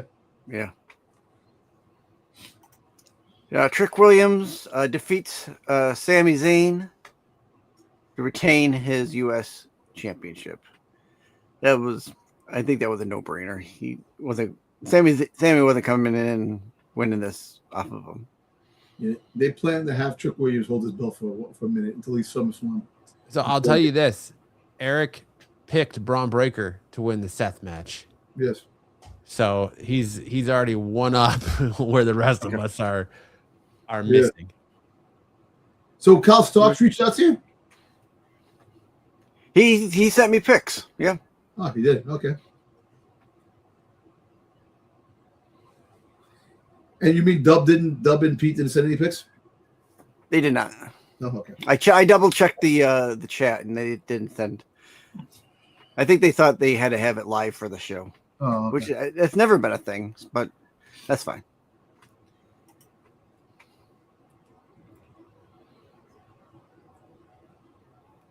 All right, then we get the Danhausen versus the Miz and Kit Wilson. We get that the Steve Urkel box coming out, and lo and behold, we got our Minihausen as his tag team partner, which wasn't what everyone was expecting, but I still think it kind of worked. It was funny, but what are we doing? Not what you really kind of want. Gingerbread men, friggin' mini midgets, and yeah. Well, it would have been a lot better on a 7-match PLE, not a 5-match PLE where 2 matches were given away for free. It would have felt a lot more. And this was part of the paid part. Yes. This was the first part of the paper. I would have put this on the free section. This probably would have been my first match. Then you have the Braun Breaker, Seth match, and then you go into the rest of the card. This isn't I wouldn't want to pay for this as part of your three match card for what you're asking people to sign up for. Come on. Again, this is that gimmick match, but given Danhausen's shtick, it works because it's part of his shtick. I mean, and of course we've already talked about Miz being the developer of these, or the jobber for these new guys coming in now. So I don't know. I enjoyed it for the entertainment value, but as far as the wrestling value, it didn't deserve to be on the main card. It should have been on the. It should have been on they used to have matches on the pre-show. This would have been a pre-show match. Yeah. But you're right. They should have had at least 2 more. Look at Danhausen. And they should have had 2 more matches. It makes me laugh. Yeah. Oh, that's what he's kind of there for, right? I mean, that's your entertainment side of your roster. You got the Miz, you got Danhausen, you've got R-Truth, you've got a couple of the other, even Kit Wilson, although Kit Wilson kind of goes between that kitschy stuff and the being a solid wrestler, or a premier wrestler. He goes back and forth because of where they're putting him creatively. But he takes it, he does it well. I think Kit Wilson, since not having the tag team, is kind of worked into his own as far as a singles guy and where he's at. I'm kind of worried when his partner comes back, if they keep him separated, or they're going to try and push them back together. Separated. Yeah, exactly. So Eric picked Danhausen to win this bet. Dude, Eric picked it. I just went back and listened to it. I'm pretty sure Eric. Okay, if you're listening to it, that's fine. I'm pretty sure Eric picked a flawless. And Stocks picked the 3 winners too. Yeah.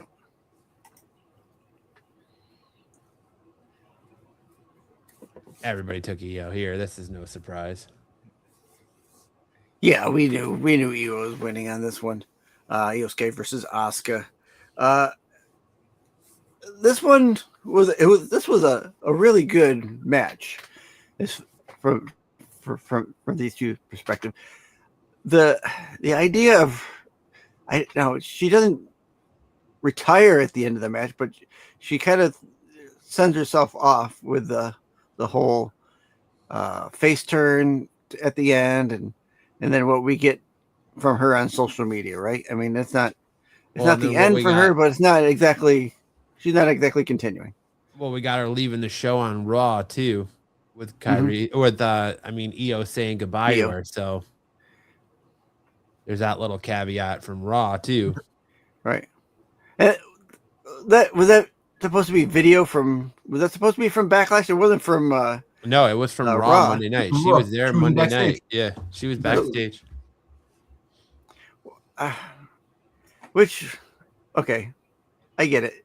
You want to have an extra segment with her, but you're gonna have her come to Raw just to do a walking away segment. And that's what they did. That's what they did. Yep. Cue the sad Hulk music. Yep. Yeah, that's exactly what I was thinking in my head. Banner thumbing his way down the road at the end of the Yep. Yep. That's a waste of that's a waste of a segment. You could have done that in a video at Backlash and then shown it. Yeah. And hey, this is what happened after Backlash. They met up and they left and went their separate ways. Because fun fact, she was wearing the same face paint that she wore the day she debuted in WWE. Just the line across her face. Across her face. So, would you guys pretty good with this match? I thought that match was awesome. I thought it was awesome too. I thought again it was a little slow, but they were telling a story and trying to tell a story without the biggest piece of that story and Kairi Sane being present. So it was a great match. I think they gave them like 18 to 20 minutes. Yeah. It was the best night. It was probably the best match of the night, I think. And I think you're right. It was the only match that had any kind of build-up story, even though the story kind of walked out the door when they released Kyrie, but it was really the only thing that had built up, as far as I'm concerned, because they were doing it for 6 months, little bit by little bit, and then they just threw it out the window, threw the baby out with the bathwater, as they say. So, yep. Leave that bathwater alone. Yeah. Well, dog shit. Absolute dog shit. Next.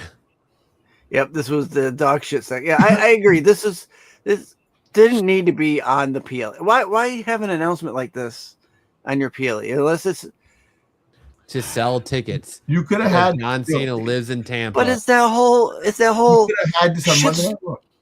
You could have this on Monday Night Raw, but it's that whole shitstorm we're talking about, where you're building things up. This is gonna change wrestling. This is gonna change or flip the script. Question now. It did not do any of that. It just didn't turn over really well.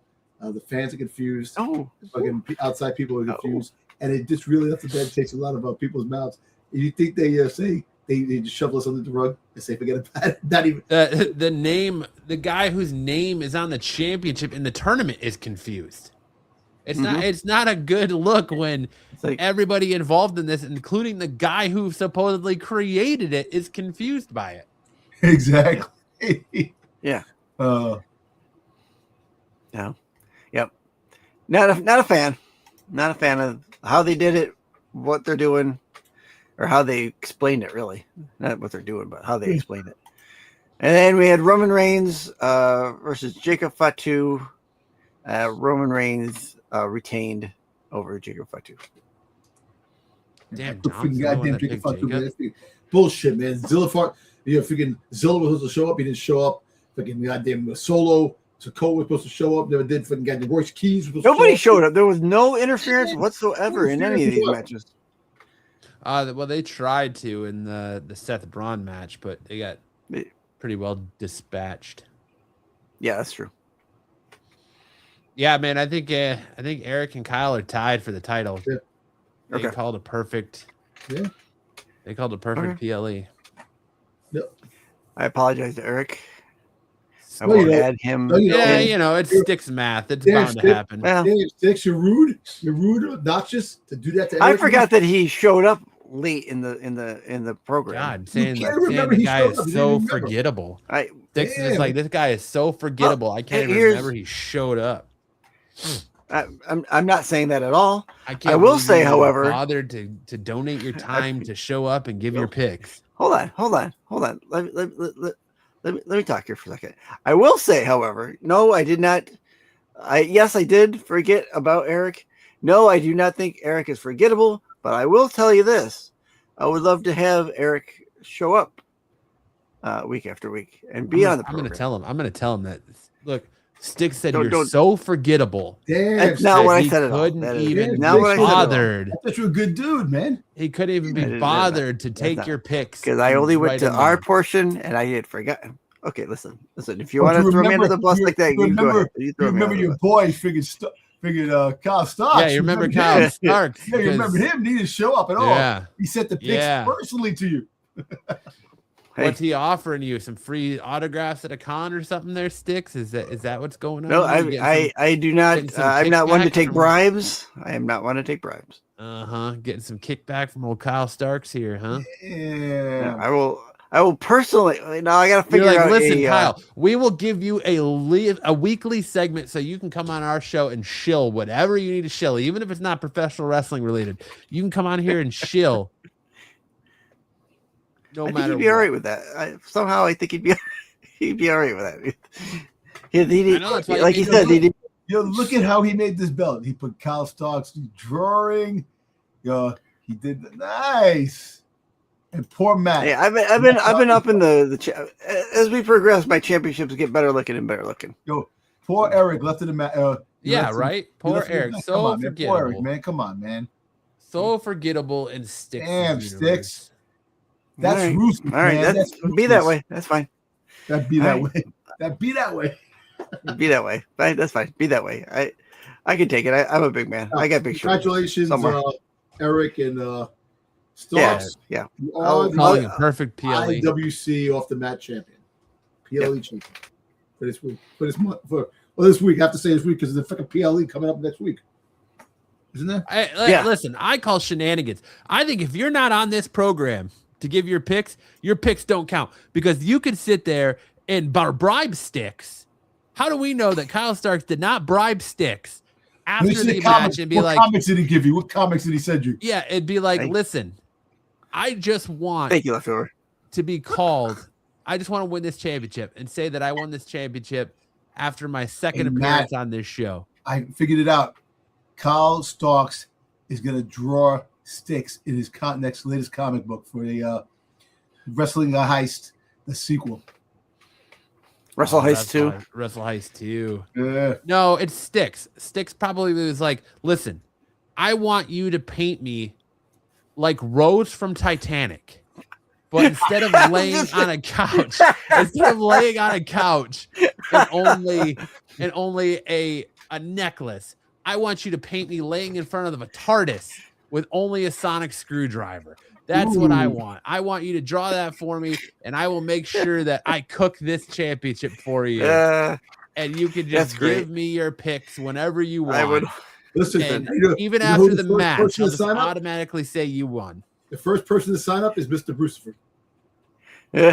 Well, listen, I'm not gonna say I wouldn't take that kind of a painting, but that's not that's nowhere. That's nowhere in the truth. Happened. That's nowhere in the truth. No.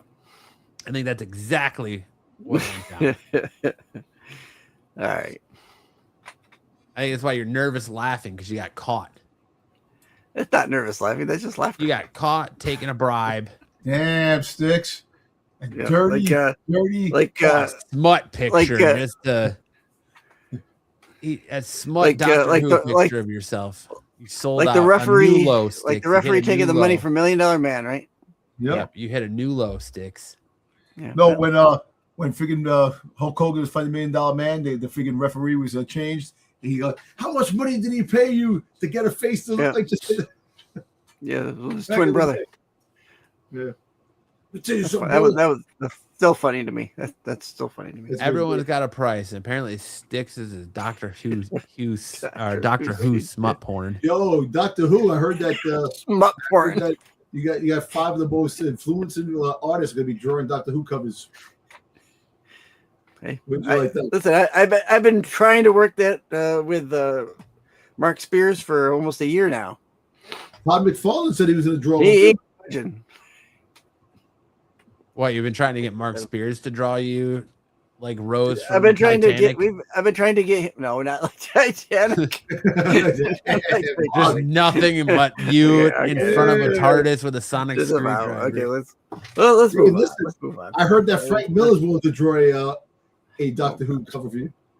Please don't. Oh, I'm sure Frank Miller would love to do that. Yeah.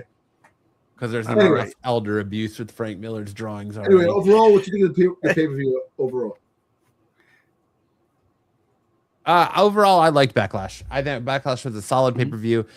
For me, the weakest match was the Danhausen one, and I really only think the Danhausen match was weak because it was positioned right, smack dab in the middle of a 5-match PLE. If it was like a 6 or 7 match where you kind of needed that cool down match, that comedy match to kind of break things up, break up the monotony, and kind of give you a palate cleanser for what's come next, it would have been fantastic. But I think that because it was on a 5-match PLE, it wasn't good. It was a little over the top and ridiculous.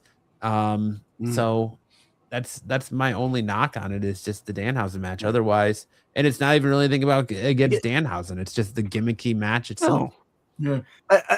Again, for me, I that should be on like a the pre-show, or like maybe the first, like I said, the first hour. Of the free. One of the first matches in the first hour. It should have been the first match. Yeah. And then people tune in to watch. Oh, well, that was funny. I'll watch the next one, and the next match is a banger. And then you go into the Asuka match, which was a banger, and you'll slow things down when Cena shows up to tote his wares. And then the only thing getting banged around here is Kyle Starks banging out a picture of Sticks in a Doctor Who thong with a. Listen, I have to take all the happiness with that the focus is off of me sometimes when I do something onto you, so that's good. So Matt takes takes this shots at you, man, which is really Listen, that's fine. We come on here week after week and we tote accountability, reliability, and that we will not be fake reactors. And I can't have one of my hosts out here selling his integrity for a Doctor Who smut photo of himself. All right, man. Whether he's drawn by a professional artist or not. Okay. All right. Doctor Who smut photo just to sully the integrity of the off the mat IWC Internet Predictions Championship. No, congratulations to Kyle and Eric on that big win. And Eric, man. Okay. The door's always open for you guys to show up on him, man. Sticks is considered the ultimate heel on the internet because his math is always screwing somebody over. Worse than Steiner math. Worse. Yeah. Not even remembering that they showed up. I would attempt to do that segment right here, but I'll leave that to Steiner. He's got that. Dear Eric, I just want you to know that your picks are so forgettable that I couldn't even remember that you showed up on the show last week. So therefore, I award you no points, and may God have mercy on your soul. Love, have mercy on your soul. Love Sticks Boy 73. Sticks Boy 73. Smiley face, heart emoji, heart emoji, heart emoji. XOXO. All right. And I know what Eric would say too when I tell him. He'd be like, won't be the first time. It'll be the last. It won't be the last time. Somebody forgot me. I apologize. I do sincerely apologize. Yeah. And knowing it's definitely half the battle. I don't know. I think that's going to warrant a summer suspension for Sticks from the program. I think Sticks is going to be suspended from off the mat for the summer because of his nefarious dealings with Kyle Stark. You gonna write me off? Yeah, we're gonna write you off. Yep. Well, listen. All right. We're gonna show WWE how creative is done. But I see how it works.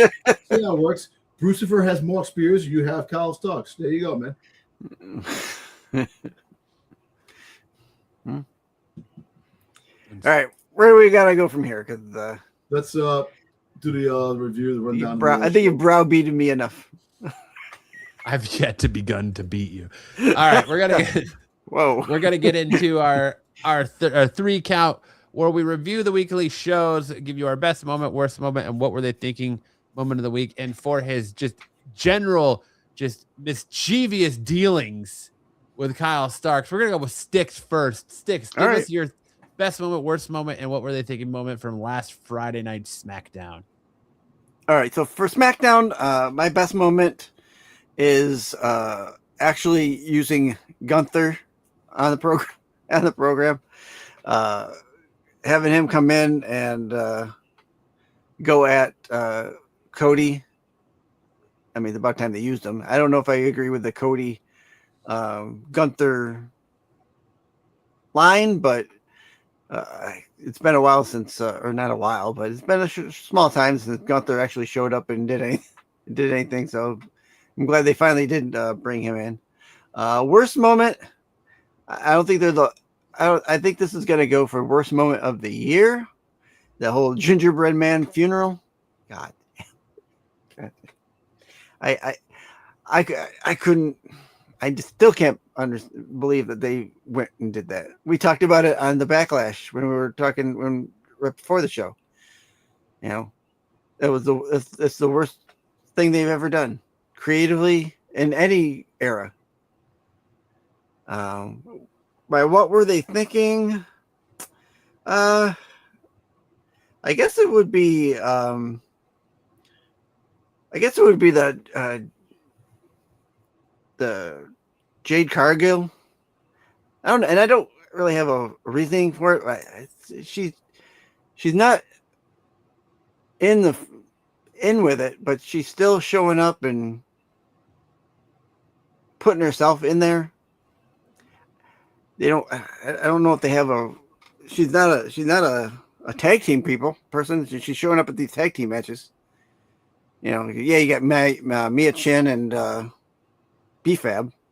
They're the only portion of that. Them showing up would be fine. Because but her, I don't know. I'm starting to notice a pattern here with Sticks, Dom. Apparently, according to Sticks. Yes. Here we go. According to Sticks, if you show up to something late, your presence is no longer acknowledged by Sticks. All right. So because Jade Cargill just showed up in that match, his presence there was null and void to Sticks, and he doesn't know why she's even there. I kind of feel like that's the same thing he thought about Eric, because he showed up late, that his picks didn't matter, and so therefore you're not even going to account for him being there. All right, well, we'll see what you guys think. That's just my thought on it. I mean, she put herself into there, but I think that's only because Rhea Ripley was there as well. Go ahead, Dom. I will defer to you. Okay, the worst moment. I think of Ricky Saints, Matt Cardona. You know, I feel bad. They brought back Matt Cardona back, and making him a jobber. He's just losing matches and all these things, and also because of the way Ricky Saints debuted 2 weeks ago, he still didn't get the fan reaction that he had against the match, and they were at times I thought they were booing. Really wasn't the crowd wasn't into it. That was my worst match. The best thing, Fatal Influence, man. Fatal Influence. JC Jane got the win again. She beat Alexa Bliss. She was the one that got the pin over Alexa Bliss, which they're really pushing Fatal Influence, you know. And I think that that's basically my best moment, you know, with that. But you know, I do like, you know, the segment, you know, Royce Keys with Tamatoga, right? Tamatoga, right? Tamatanga. I do like that they're trying to build Royce Keys up, this and that. I still think that Royce Keys is definitely going to be something big, and I think that he's going to wind up turning on Jacob Fatu. I think that's going to be a SummerSlam match, unless he's still fighting with Roman. I think after the Roman Reigns, he wins the belt. I think if he wins the belt, then that might be how he wins the belt. Yeah, maybe for the time being, and then freaking Solo Sikoa is a secret plan all along. Everything else, Damian Priest looks like shit. I don't like the way they. Really? Can you sugarcoat that a little more, Dom? I'm sorry, man. You're a tag team. You gotta. I know you're trying to. He just looks like a giant 6'7" pile of dog shit. I'm just saying that and then so this guy's hurt. I think R-Truth is hurt. I don't know if it's part of the whole thing. No, he's going out on tour. He's going to be here doing his rap show in like a month or two. So I think they're going to lose the belts. I think they're losing the belts. Come very soon. So yeah, so that's. But actually, you know what? Another thing too is that I actually like the fact that they finally brought back, they brought back, oh Jesus Christ, brain for it. Jay Cargill. They brought back Jay Cargill. They brought her back. She was missing off of TV for a little bit. No, she missed a week. A week. Well, a week seems like a long time when after you lose the belt. Usually they come back the week after, but I mean, she had a little bit of a much needed rest after WrestleMania. She only missed a week. I know it seemed longer. All right, I'm sorry, it seemed longer, but not. But overall, SmackDown to me was like a C+. Jesus Christ, that's being generous. Yeah. SmackDown to me was an absolute F. My what were they thinking moment is, why did they even bother putting a SmackDown on in the first place? The gingerbread man thing is an absolute travesty. That's my worst moment of the night, because how are you going to end your go home SmackDown on that funeral to the point where you pan to the crowd and all you see is asses of everybody leaving the arena? Well, I forgot the gingerbread that was on. Because nobody gave a shit. That was on SmackDown, right? That was on SmackDown, yes. That's how memorable. As much as us freaking Sticks forgot that Eric was on that Eric gave his picks, I forgot that. That's how memorable it was. Yes, that is my worst thing, the freaking gingerbread man thing. Thank you. Little Yachty is Undertaker sitting up in that coffin in the gingerbread man outfit. All you get is a shot from the crowd at their people's asses walking up the aisleways. As no, they're not going to get another salted pretzel. No, they're not going to buy their Danhausen t-shirts. No, they're not going to get another beer. They are heading for the parking lot because they have said, I cannot believe that I just spent $100 plus on this bullshit. Yep. As they walk the fuck out of that arena. Actually, I forgot about the gingerbread man thing. Mine is a D+. And my other one is, why are we why are we putting so much push behind Fatal Influence? Like, they should not be beating a team with the women's champion and Rhea Ripley on it. That's just me. That's just my feeling. And poor Matt Cardona, man, just constantly getting eaten up by people, not being able to win. I don't think he's won a match since he's been back in WWE. Nope. And my bright spot was Royce Keys versus Tama Tonga. I enjoyed that match for what it was. I'm glad that Royce Keys is getting a little bit of time to shine as things go on, but otherwise it was like an F for me. SmackDown, it was relatively very forgettable SmackDown. Mm-hmm. See, I forgot about the gingerbread segment. That's what freaking goddamn. That's how bad. I just talked about it. I know we did, but I forgot. I was thinking that it was the week before. I thought that this week was a different week. I don't know. What, you forgot about the people standing? Well, they did it 2 weeks ago. 2 weeks ago, filing out. Yeah, but the whole fact is that the whole Tiffany Stratton versus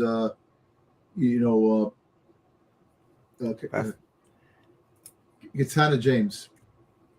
Katana James, right? Kiana James. Keanu James. That was a pretty good match. With the whole fact is, they build it up, and eventually the breakup between her and Julia is inevitable. It's going to happen eventually because they're both on the same page. So, well, but that SmackDown last week. We already went through. We went through Backlash. Now we're gonna head on to Monday Night Raw. The Raw after Backlash. Dom, give me your best moment, worst moment, and what were they thinking? Actually, my best moment was the ending, the acknowledgement ceremony. That when you freaking let Jacob Fatu cook, he's gonna freaking goddamn do some crazy shit. And he went off wild, and like that meme I sent you. All gas, no brakes. You better slow down the gas because gas is expensive, man. That meme I sent you. It's Jacob Fatu by actually consider using the brakes because for the more, gas is too expensive. Gas is too expensive. I thought that was the best thing of the night. He had not, Jimmy and Jay are becoming jobbers now. They're getting destroyed. So Jacob Fatu is destroying everybody. He destroyed Solo and the Tongas and all that stuff like that by himself, and now he destroyed Roman and Jay and Jimmy. Mm-hmm. What were they thinking? Well, actually, my other thing was the other best moment was the Io Sky versus Silver. I like that match. Like it was a little slow in the beginning, but then it actually cooked. It was a banger of a match at the end, which. I was very surprised that Io won it straight out, which was it's even better when you watch the edited version. Yeah. What were they thinking? Come on, man! You already destroyed Obafemi. You already freaking ruined his character. He had to go in the back and grab two wrestlers, and just annihilate them. Nobody wants to fight him. There was rumors of Ryback coming back. I would have took the Ryback thing coming back, even though Ryback you don't care, but. That would have been a little interesting. Right. I think Ryback burned his bridge with WWE with all this. Yeah, shit I know, but he's been really good with WWE talking really on the same page. He hasn't been talking bad shit. He hasn't smack talk, but that would have been a better freaking a better match than him going in the back and grabbing people.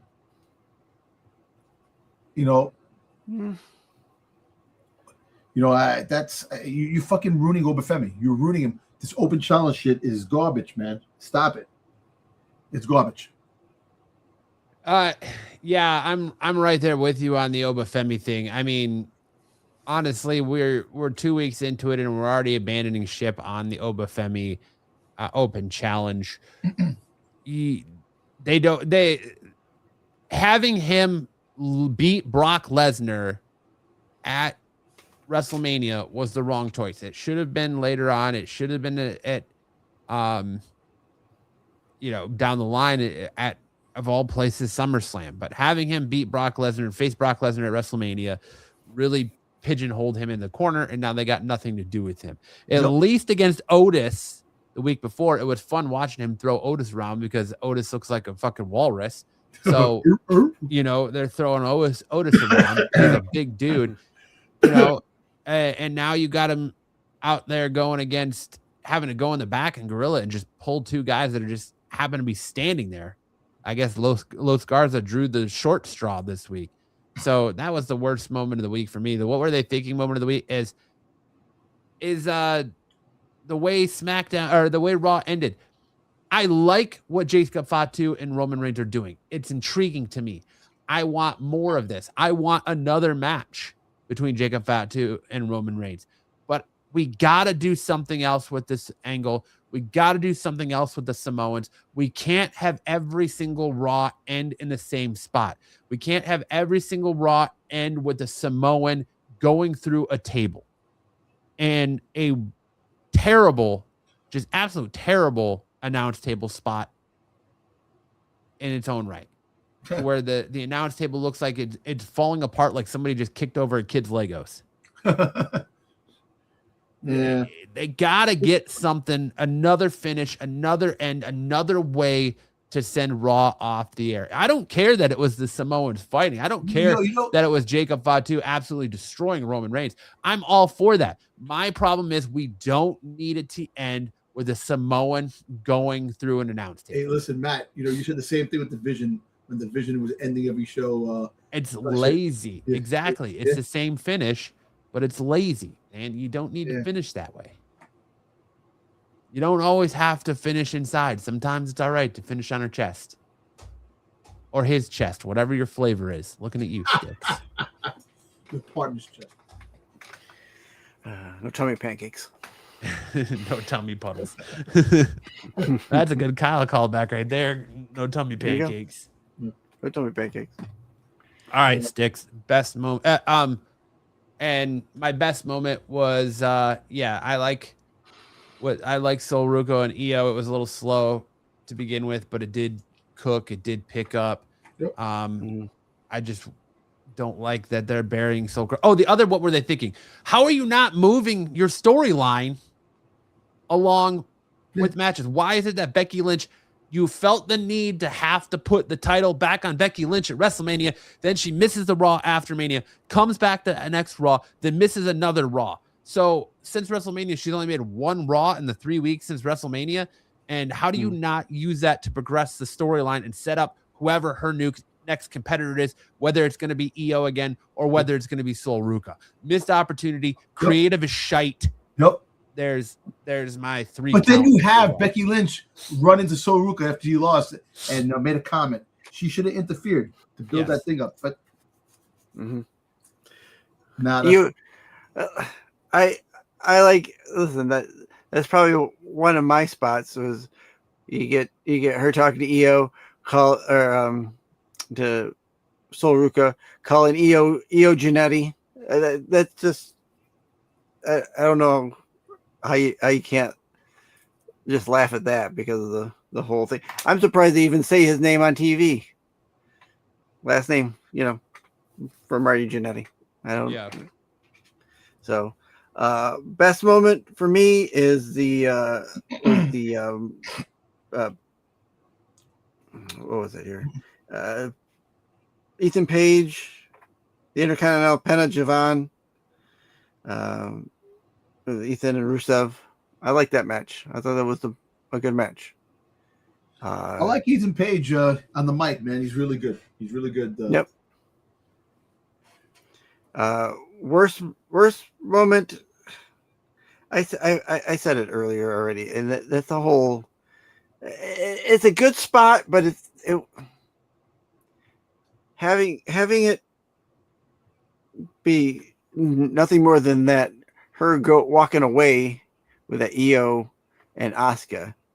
I think is a missed opportunity. Maybe that should be my what were they thinking? Because that's a missed opportunity for her to either address the crowd or have something a little bit more than just her hugging Io and walking away.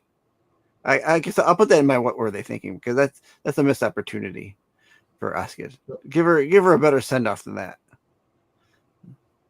So, let me change my words. She lost in that to Io Sky, and lost, and she turned face, and she. Yeah, but it's. She goes, I go home now. Yeah, I go home now. Yeah. Well, she said, I gotta go home. It's getting really dark. Mm-hmm. The sun's getting real low there, big guy. It's time for me to go home.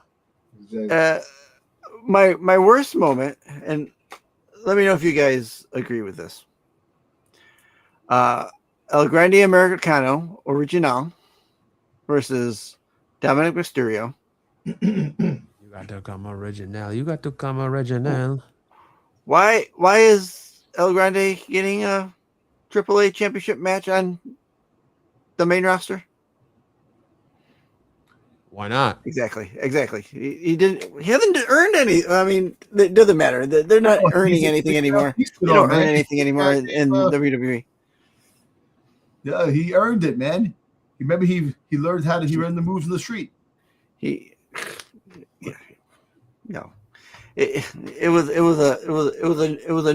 a nothing match that we knew, or you should have known that he wasn't going to win, because they're not going to take that belt off of Dominic anytime soon.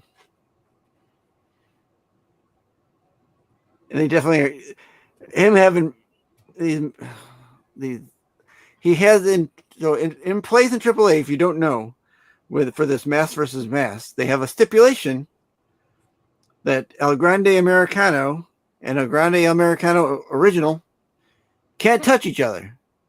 Apparently, that's only in AAA, because now that they in the main roster, they can have fights and they can grope mess with each other. And, yeah. So that just accentuates. I'm going to use a big word there. Accentuates the fact that WWE main roster and AAA are two separate entities. Because it's funny because I figured El Grande Americano, not the original, is face over there. He's a face. People love him. Right. So when you go down to AAA, he's the one everyone's cheering, and when he come here, he's getting booed. Yep. It's funny. I boo you. I boo you. You, I boo. Hey, Sticks. That's good announcement. Do you want a hot dog? No, thank you.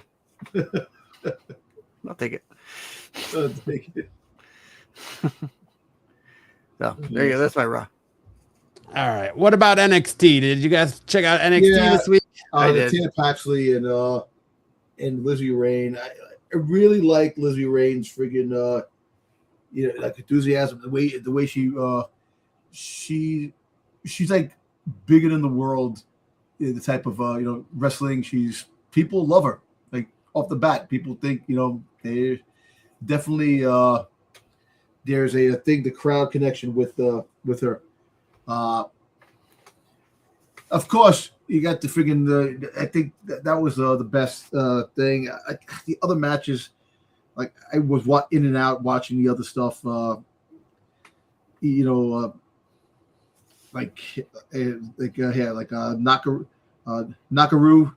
is Pure Evil.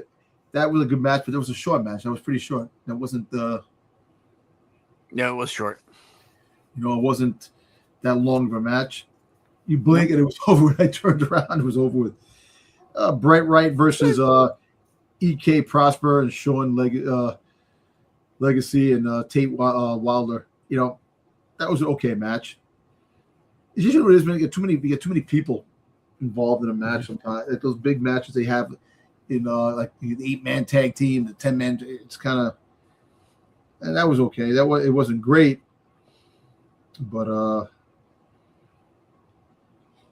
other than that, you got the like I said, I think Tina Paxley and Lizzie Rain, they got good chemistry together as a tag team. But I like Lizzie Rain. I think she's gonna be next big thing. Nakia Lyons, she's like freaking singing songs and she's doing all these things, and the way they're pushing that character is kind of funny. And I like Nikita. I like her. But it's like I love like creative, the way creative. All right, you're gonna be doing this, you're gonna do that. This is your character. You're like all over the place. I like it. Yeah. Other than that, the segment, the backstage segments. You only had a couple of matches, man. That's another thing. The limited matches. It was 4 matches, something like that. Yeah. Yeah, but One, 2. Yeah, you got 2. That wasn't really a match. 3 and 4. 3. Yeah, 4 matches. Yeah. Signs a contract. You got Mason Nook signs a contract. He's gonna be, he came out again. It's a shame that nobody really knows. Yeah, you get 4 matches. Yeah, because the Rook match, it wasn't a match. It was just a signing. Yeah, actually 5 matches. You had Connie Jordan versus Kendall Gray, and she fought. That was a pretty good match. Other than that, Fine. yeah. Yeah. If you didn't notice, I will interject. NXT. This was the first episode they put up on the YouTube channel. Yes.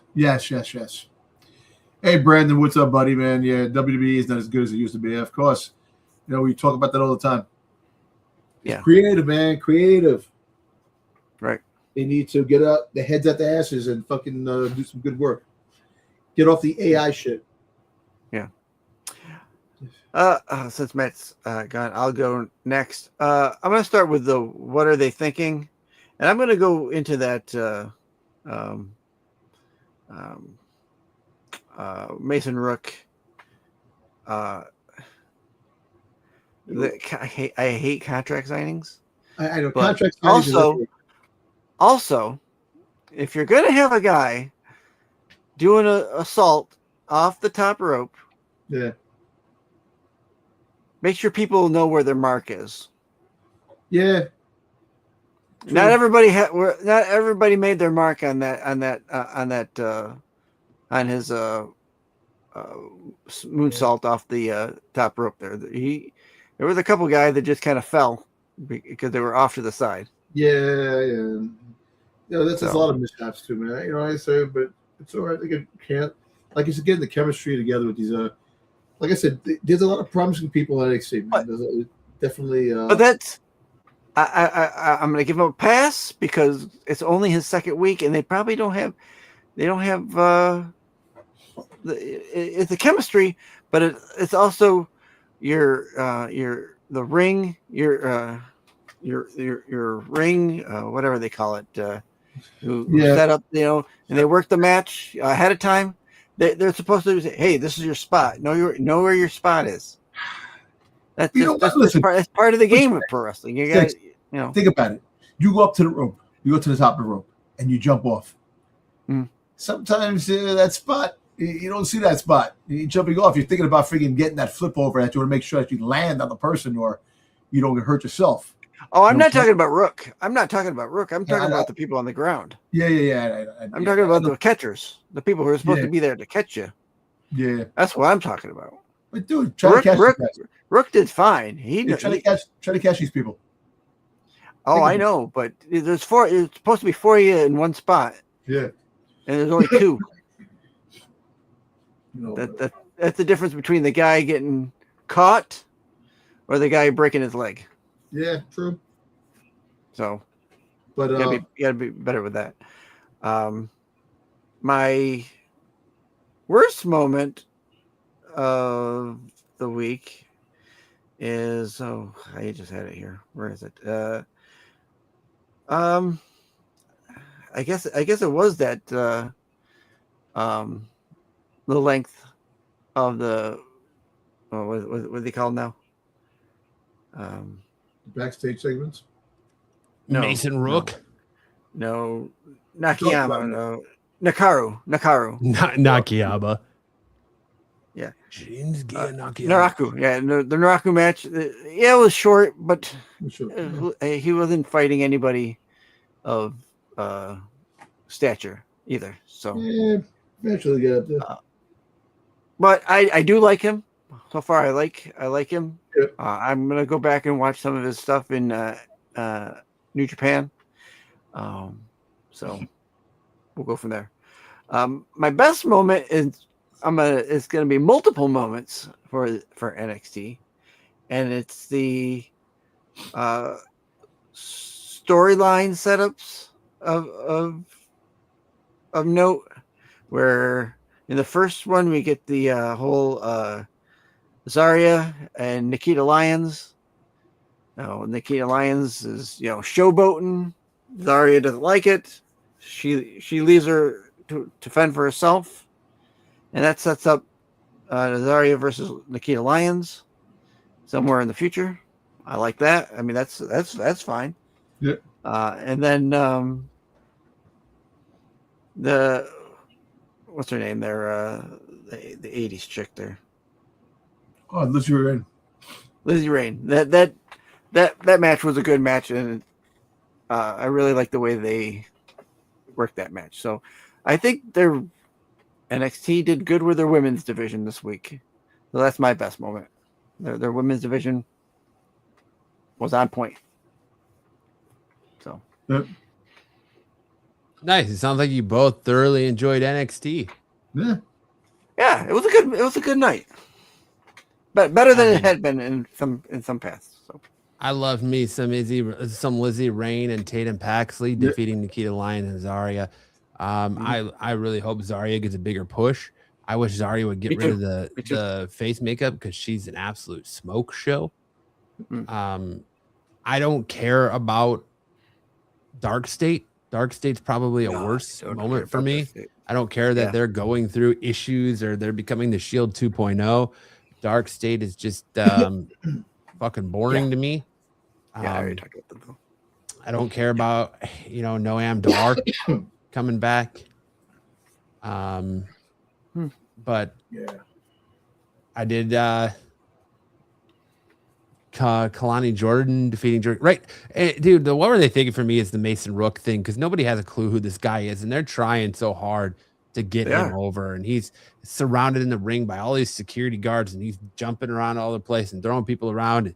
I don't know what happened to Tony D'Angelo, but he came out and he cut probably one of the worst promos in NXT he's cut in a long time with Mason Rook.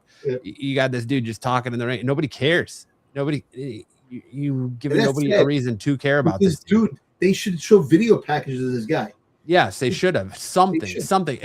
There's no Tony D'Angelo is probably really the only most notable. Like, we're in a time in NXT where it reminds me of like when everybody came over and you were left with Obafemi, Trick Williams was like the only face left when they called up Carmelo Hayes and they called up everybody else and they gave you Obafemi, they gave you Javon Evans. You got all these new faces where they had to rebuild NXT. We're very much in an NXT rebuilding era and rebuilding phase, especially with like Nakaru and Lizzie Rain and Tony D'Angelo. That's kind of it. So they've got a lot of work to do in NXT with a lot of no names that they have to try to make this crowd and these fans care about. And you're trying to make us care about a dude that we haven't even seen wrestle. You have not shown any video packages for, and he's only getting over because John Cena shared something about him on social media, and relatively, people on social media pages were sending shit about him. That's not how you get someone over. No, I mean, you should show pictures with a tweet. You want to know who this guy is, and you show the indie scene what he did in the UK indies, and freaking make a cool package, but with like stuff in the back and this and that, and that people could see what this guy's about. People are like, who the hell is this guy? Right. Brandon, welcome in, Brandon. Brandon says best moment on Raw was 2 matches announced for Saturday Night Main Event. Worst moment was Sol Ruka's loss in her debut with no Becky Lynch. So it wasn't her debut. Her debut was actually against Liv Morgan the night after WrestleMania. But I get what you're saying. Well, her debut was against Bayley. She beat Bayley. Well, no, her main roster debut was technically against Liv Morgan. So you're absolutely right. Yeah.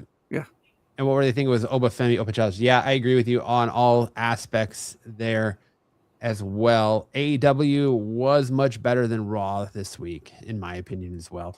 Well, did you give your best, worst, and what were they thinking moments, Dom, for NXT? Yeah. All right. Yes, we did. So we'll scroll on into Dynamite. Did any of you guys watch Dynamite? No, watched a little bit of of Dynamite. The Darby Allin and MJF segment. But you know what? Brandon's right. The dialogue is getting a little bit better. The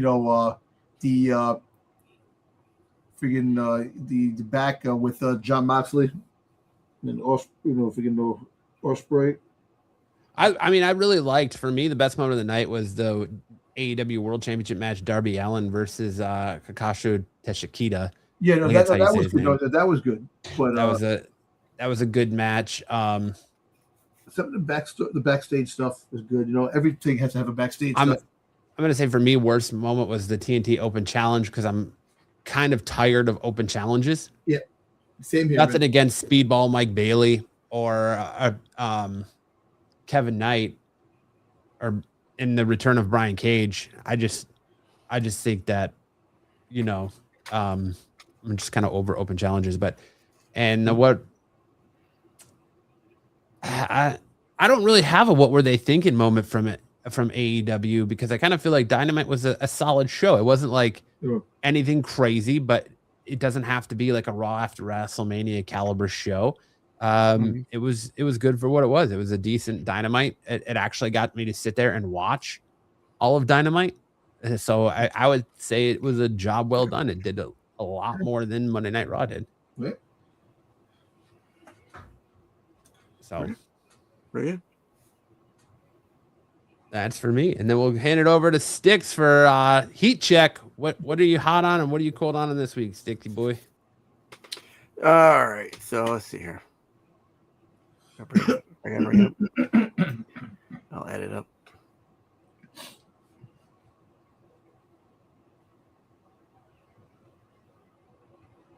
All right. So this week on I picked a couple things. One's kind of a little longer, but all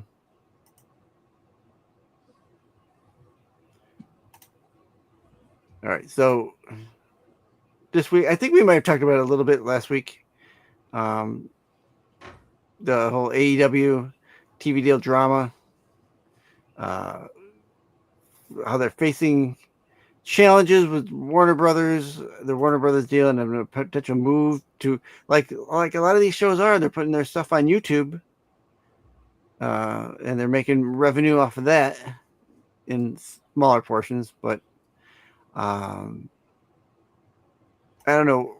Do you think there's anything to it? Do you think AEW is going to stick with where they're at, or will Warner Brothers? They've already been told by Paramount. I think Paramount has no interest in renewing their contract, so they're not going to drop them right now. But they're not going to renew the AEW TV contract when it's up. I think in 2027. I want to say, next or year. maybe so.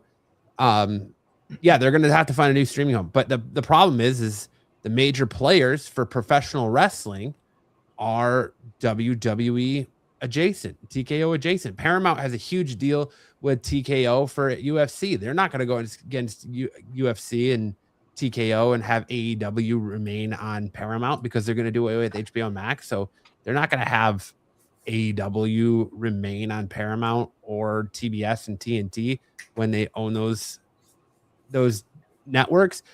Really their only shot is Fox. Fox really had no interest in them, from what I'm understanding. And then WWE's with Netflix, so you're not going to have Netflix pick them up. Maybe Amazon, but Amazon doesn't seem to have any interest in getting in the professional wrestling game either. So like, where are they going to go? Roku, Tubi works with WWE, so I don't know if they'll go to Tubi. Tubi, Tubi's a lot of things going on. Tubi, there's not a whole lot out there as far. AMC got in the professional wrestling business with TNA, so that's a WWE working partner, TKO working partner. So they're not going to go there. So yeah, really, where are they going to go? And I think that's the problem with this Warner Brothers Discovery deal. It's going. Paramount is it's going to put such a stranglehold on, media rights and shit that where's the AEW going to go? They're going to get pretty much forced out and got nowhere to go unless some sleeper comes in and, says, hey, we'll do a deal with you, but who's that going to be with? Right. But it would have to be someone. Peacock, NBC, like is NBC going to take, they're hurting. Word is since WWE left Peacock subscriber base is hurting. So could we see AEW on NBC on Peacock potentially? Yeah, but they still, as of right now, they do still do the Saturday Night's Main Event, because Saturday Night's Main Event coming up will be on Peacock.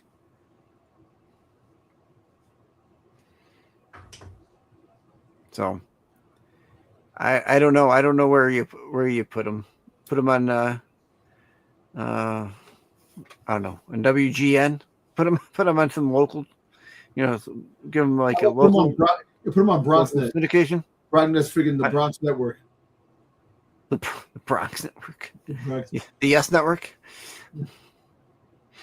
I don't know. Yeah, you know what? But you're right. There's really no player else for them to go, and YouTube right now is where a lot of these promotions, independent as well, are dropping all their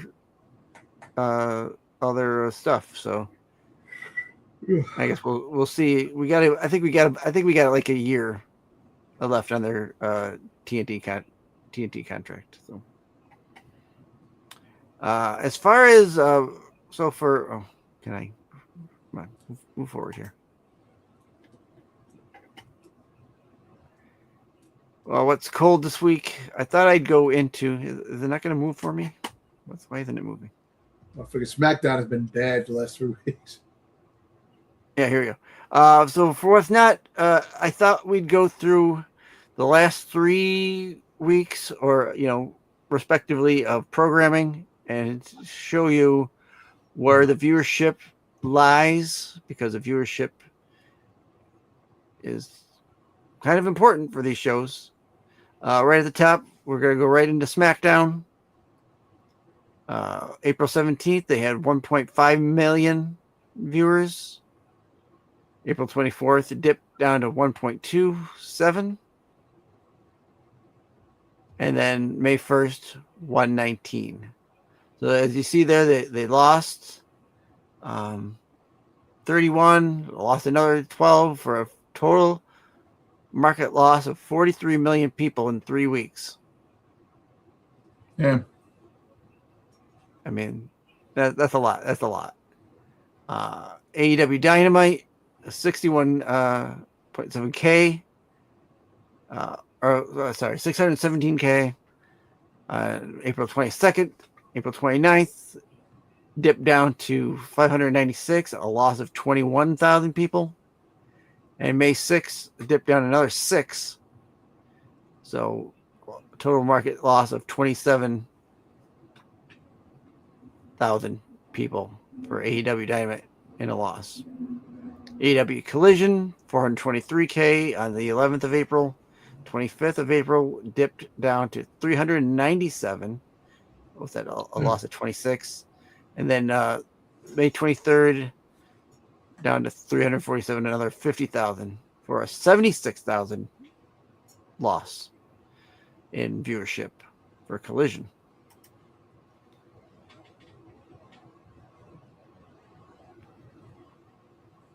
All right. NXT, 591,000 on the April 21st episode. 541,000 for the 28th. A loss of 50,000 viewers. And then on the May 5th, it shot up to 641 for a gain of 100,000 viewers, but that was a total gain of 50,000 for that 3 weeks. So they gained viewership on NXT, which has been good because they have been dipping for a while there. All right. Collision, I don't have this week's Collision in yet, but Collision on April 25th, 397,000. And then on May 2nd, they had 347,000, which was a loss of 50,000 viewers. Okay. Yeah, that's a good point there, Brandon. I didn't think of Apple TV. I completely forgot about Apple TV. Oh, Apple TV. Apple TV. That's a good one. That's a good mention. Yeah, that would work. TNA, 175,000, shot up to 209,000, which gained 29,000, and then on the May 7th, it went back down to 164,000. So a total 3 week loss of 11,000. And then here we have the raw figures. This is from the last month, but it kind of shows you that they've been holding strong at like around 2.9 million viewers on the global Raw. And then they gained a little bit there on the 20th. I think that was because was that right after WrestleMania, that May 20th? Yeah. or April 20th. So the viewership is dipping as we keep going through this year. NXT was the only one that really gained viewers as you through that 3-week span. So with I'll ask the panel, with viewership kind of dipping and going down, are we surprised? Well, it's wrestling overload too. There's a lot of wrestling people forget. I forget that TNA is on Thursday nights. It sucks. I would like to see more TNA episodes. Collision. Once in a while I'll catch a Dynamite or Collision.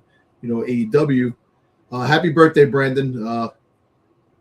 29 years old. That's a great year. 29. Yep. Yeah. In NXT, people there's a lot of people in there still watching it. Even though the freaking roster was depleted from the main roster. But I don't know. Hey Matt, do you think the overload of wrestling events and shows on TV, is hurting a lot of the wrestling things? Like I keep forgetting TNA's on Thursday nights. Which TNA is definitely I like to catch more of those shows down the road, but like you have Dynamite, you have AEW, Collision, you got NXT, you got the SmackDown, you got Raw, you got AAA. You want to sit there and watch all the shows you possibly can, but it gets a little overwhelming with all the wrestling that you do get. You can't watch everything. You could, not to say you can't, but you could. There was one point. You gonna answer for me, Sticks? You gonna answer for me, Sticks? No, go ahead. I'll Sticks. No, Sticks. You don't talk enough. Go ahead. Say what you're gonna say. I was just gonna say at one point there wasn't a lot of wrestling, and then we, as the last 10 years, we'll say 5-10 years since AEW showed up, it's kind of ramped up because now you get all your indie promotions. And I just talked about it.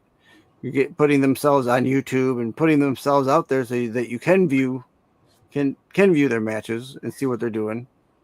Now you kind of get inundated with it because you can watch it, wherever it may be. You can watch it all times of the day and all days of the week. So. It might play a part in that. You're right. Real quick, big shout out to Brandon. Happy birthday, man. Turning 29 tomorrow. Like I said, happy great birthday, year. Dude. Great year. Yeah, I hope you have a great birthday, man. And you do get your dream of Asuka, Io Sky, and Kairi Sane on your birthday. Just hopefully it's not a wet one. Happy birthday to you, man. Happy 29th birthday. Yeah. Enjoy it. Yep. Happy birthday. And to answer Dom's question, before Sticks also tried to pay me off and chime in, I got a message here from Sticks that says, "Hey, I don't appreciate you outing my backdoor deals with Kyle Starks as far as it goes with the off the mat results. How are you going to air my dirty laundry in public? I got to try and make money somehow. These whatnot sales are not working. I understand half the time it's because I don't show up for my own scheduled streams. But after that, it doesn't matter what you tell me or say. I'm making these deals. You've got to deal with it. It's my segment. Get over it. Love, Sticks." Damn, Sticks. Yo, listen, I'm seeing you in a whole new light, man. I've never seen you like this before. Okay. But to answer the question that was presented to me by Dom, do I think that we're inundated with professional wrestling? No. The professional wrestling fan is a loyal one. They are going to sit there and watch professional wrestling if it's presented. Now, the problem is good professional wrestling. And I think the problem with TNA is that we have become accustomed as to professional wrestling being live. TNA, I believe, is not live. I believe it is pre-taped. So I do believe they have some live shows, but I do believe they also have it as taped. I think it's the quality of professional wrestling. And it's also people are not used to watching the product, the TNA product on a channel like AMC.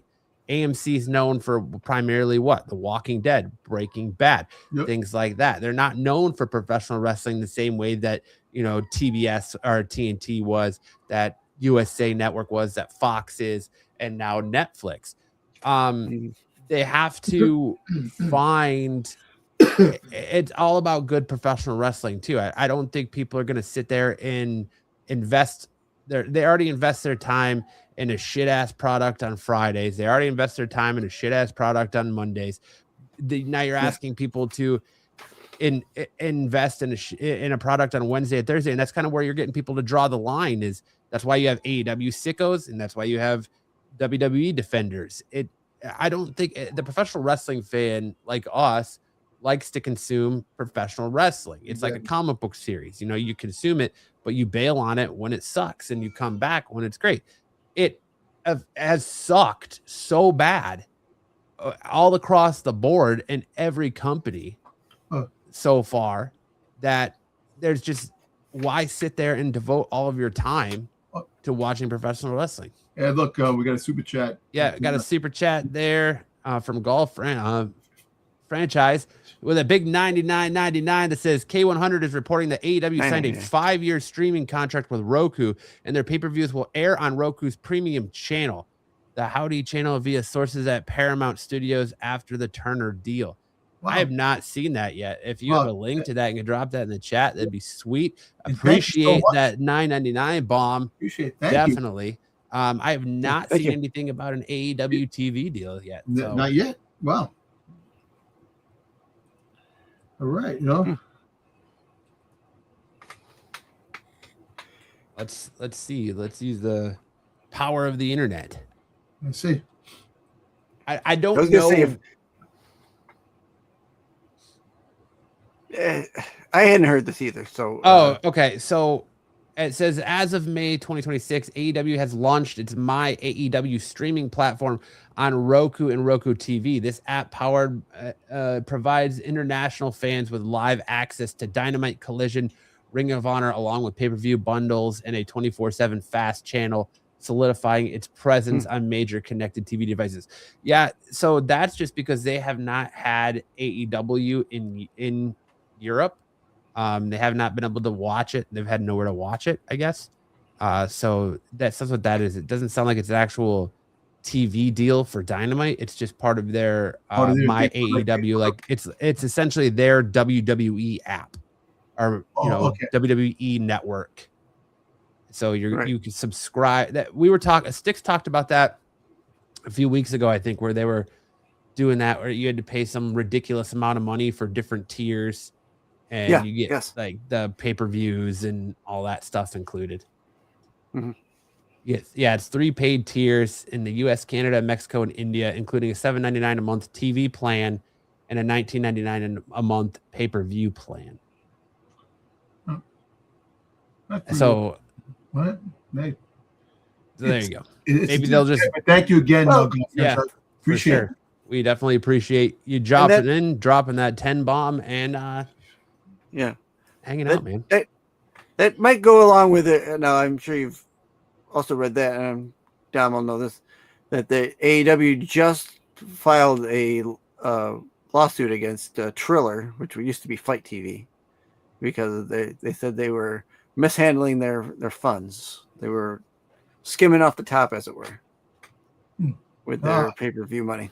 Like who? AEW filed that? AEW did, yeah. All right, well, continue on, Styx. I don't want to keep interrupting you. Keep going. So this was just a kind of a look in to show where your favorite wrestling program is headed. Some if not most are down. Like I said, only the NXT really gained anything in the last 3 weeks. And it isn't, it isn't SmackDown level, but even SmackDown is losing viewership. The rats are jumping off the sinking ship Yeah, freaking the last 3 weeks of SmackDown have been really abysmal. Terrible. Abysmal. Dismal, terrible, freaking goddamn obnoxious, asinine. You want to put it? It's just not worth watching. It's not worth watching. You know, you got 3 hour show, and you tell me you can't have other wrestlers that you're not using on the show. It's 3 fucking hours. I will caveat our statements by saying the wrestlers are still good, but their storylines and what they've got them doing have been a lot of shit. A lot of shit. I'll always say that the wrestlers are doing their job. Just that what the job that they're being given isn't the greatest. Yeah. And it again boils into creative. If there is such a thing over there at SmackDown. That's next, man. Thank you, man. This is a very yeah. Thank you guys for watching and appreciate the time. Good job, Sticks. Good job, man. Crushed it. Yeah, Sticks I don't know if that means YouTube TV also or not, Brandon. You know, come and think of it. If you were to think about it, YouTube wouldn't be a bad idea for AEW. You know, it opened up the door for other options. You know, like podcast, YouTube style, type of media and stuff like that actually can work in their favor. You know, the views. I think so too. The views and clicks, because you see when you see like the results of the shows on YouTube, you get a lot of views. You know. And gentlemen, start your engines. Was America. And you get like a lot of views, like shows that get like you look at like the wrestling review shows, they get a lot of clicks. So if AEW had the right shows, and the AAA's been pretty good on YouTube, if you really think about it, so it might work in their favor. Have a little contract with that for a little bit until you find a network that actually definitely is willing to pay. And like Apple TV, look, okay, so Apple TV could be their savior. Well, but that's the other problem, is that there's early word out there that WWE is shopping to try and get U.S. television rights for AAA. So where's AAA going to go? Sure. Hey, Apple TV? No, I don't think they'll go to Apple TV. I would say maybe Netflix. Does Disney I think Netflix is looking to buy more wrestling content. Does Disney want to get in the wrestling business? And Disney is in the wrestling business. They have a package with ESPN. They signed a. No, that's true. Yeah, that's right. That's right. You're right. WWE. So yeah, I mean, yeah, but they could put.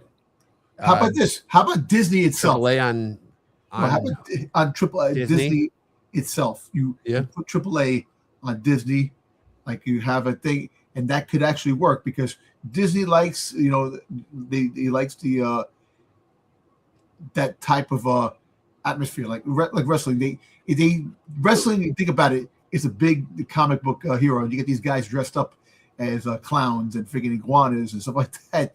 That actually will bring in the kids, and it's about the wrestling is always about the kids. And look, Disney always wanted to really take in some wrestling. Yeah, ESPN, you get the package deal, this and that, but to have an actual show that comes on Disney Plus.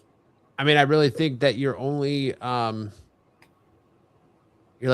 bet right now would be trying to convince Fox to give you a TV deal, or try and get like you said, Apple TV or Amazon Prime Video. Yeah. But I think that see, WWE, they can go elsewhere. They can go elsewhere and have different platforms everywhere.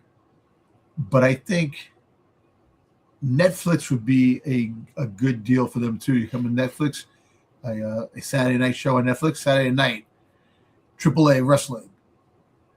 Mm-hmm. You probably get some stuff. Well, I mean, they did that with Access TV used to do New Japan. Yeah, yes. 1 in the morning on Fridays or something like that. Who does it now? It's I think they have their channel own that does it. app now. Oh, their own app now. Okay, Yeah. I was thinking that there was a channel. All right, boys. Anything else you wanna cook on before we head out of here?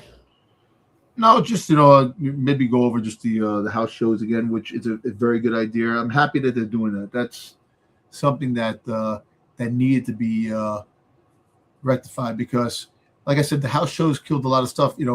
Not having house shows messed up a lot of things. Now look, you have house shows. You're going to need talent for the house shows. So you're right. Some of the people that are laid off could actually probably benefit from the house shows to keep their the bloods, creative bloods, flowing to make them better when they go back on TV. Their presence is a much better time on TV. But we'll see what happens. And I think it was Brandon earlier. He mentioned that that Roman Reigns is now scheduled for Clash in Italy. So I've heard conflicting things about that. I heard that he is not going to be in Clash in Italy. No, it was and Night of Champions. That he is being advertised for those shows, but he is not going on the European tour that they're going to be on before that. So unless he's just going to show up for that pay-per-view, and he's being promoted for the Night of Champions for the Saudi Arabia, but they're saying that he's not scheduled to work Night of Champions, but that's probably going to have to change because Night of Champions is champion versus champion, right? So you're supposed to have... And that's what they're saying. They want to have Gunther. Actually, no, that's Crown Jewel that's champion versus champion, isn't it? Yeah, Crown Jewel. Yeah, Crown Jewel. But when is Crown Jewel? The next Crown Jewel? I don't know. You don't know? October? But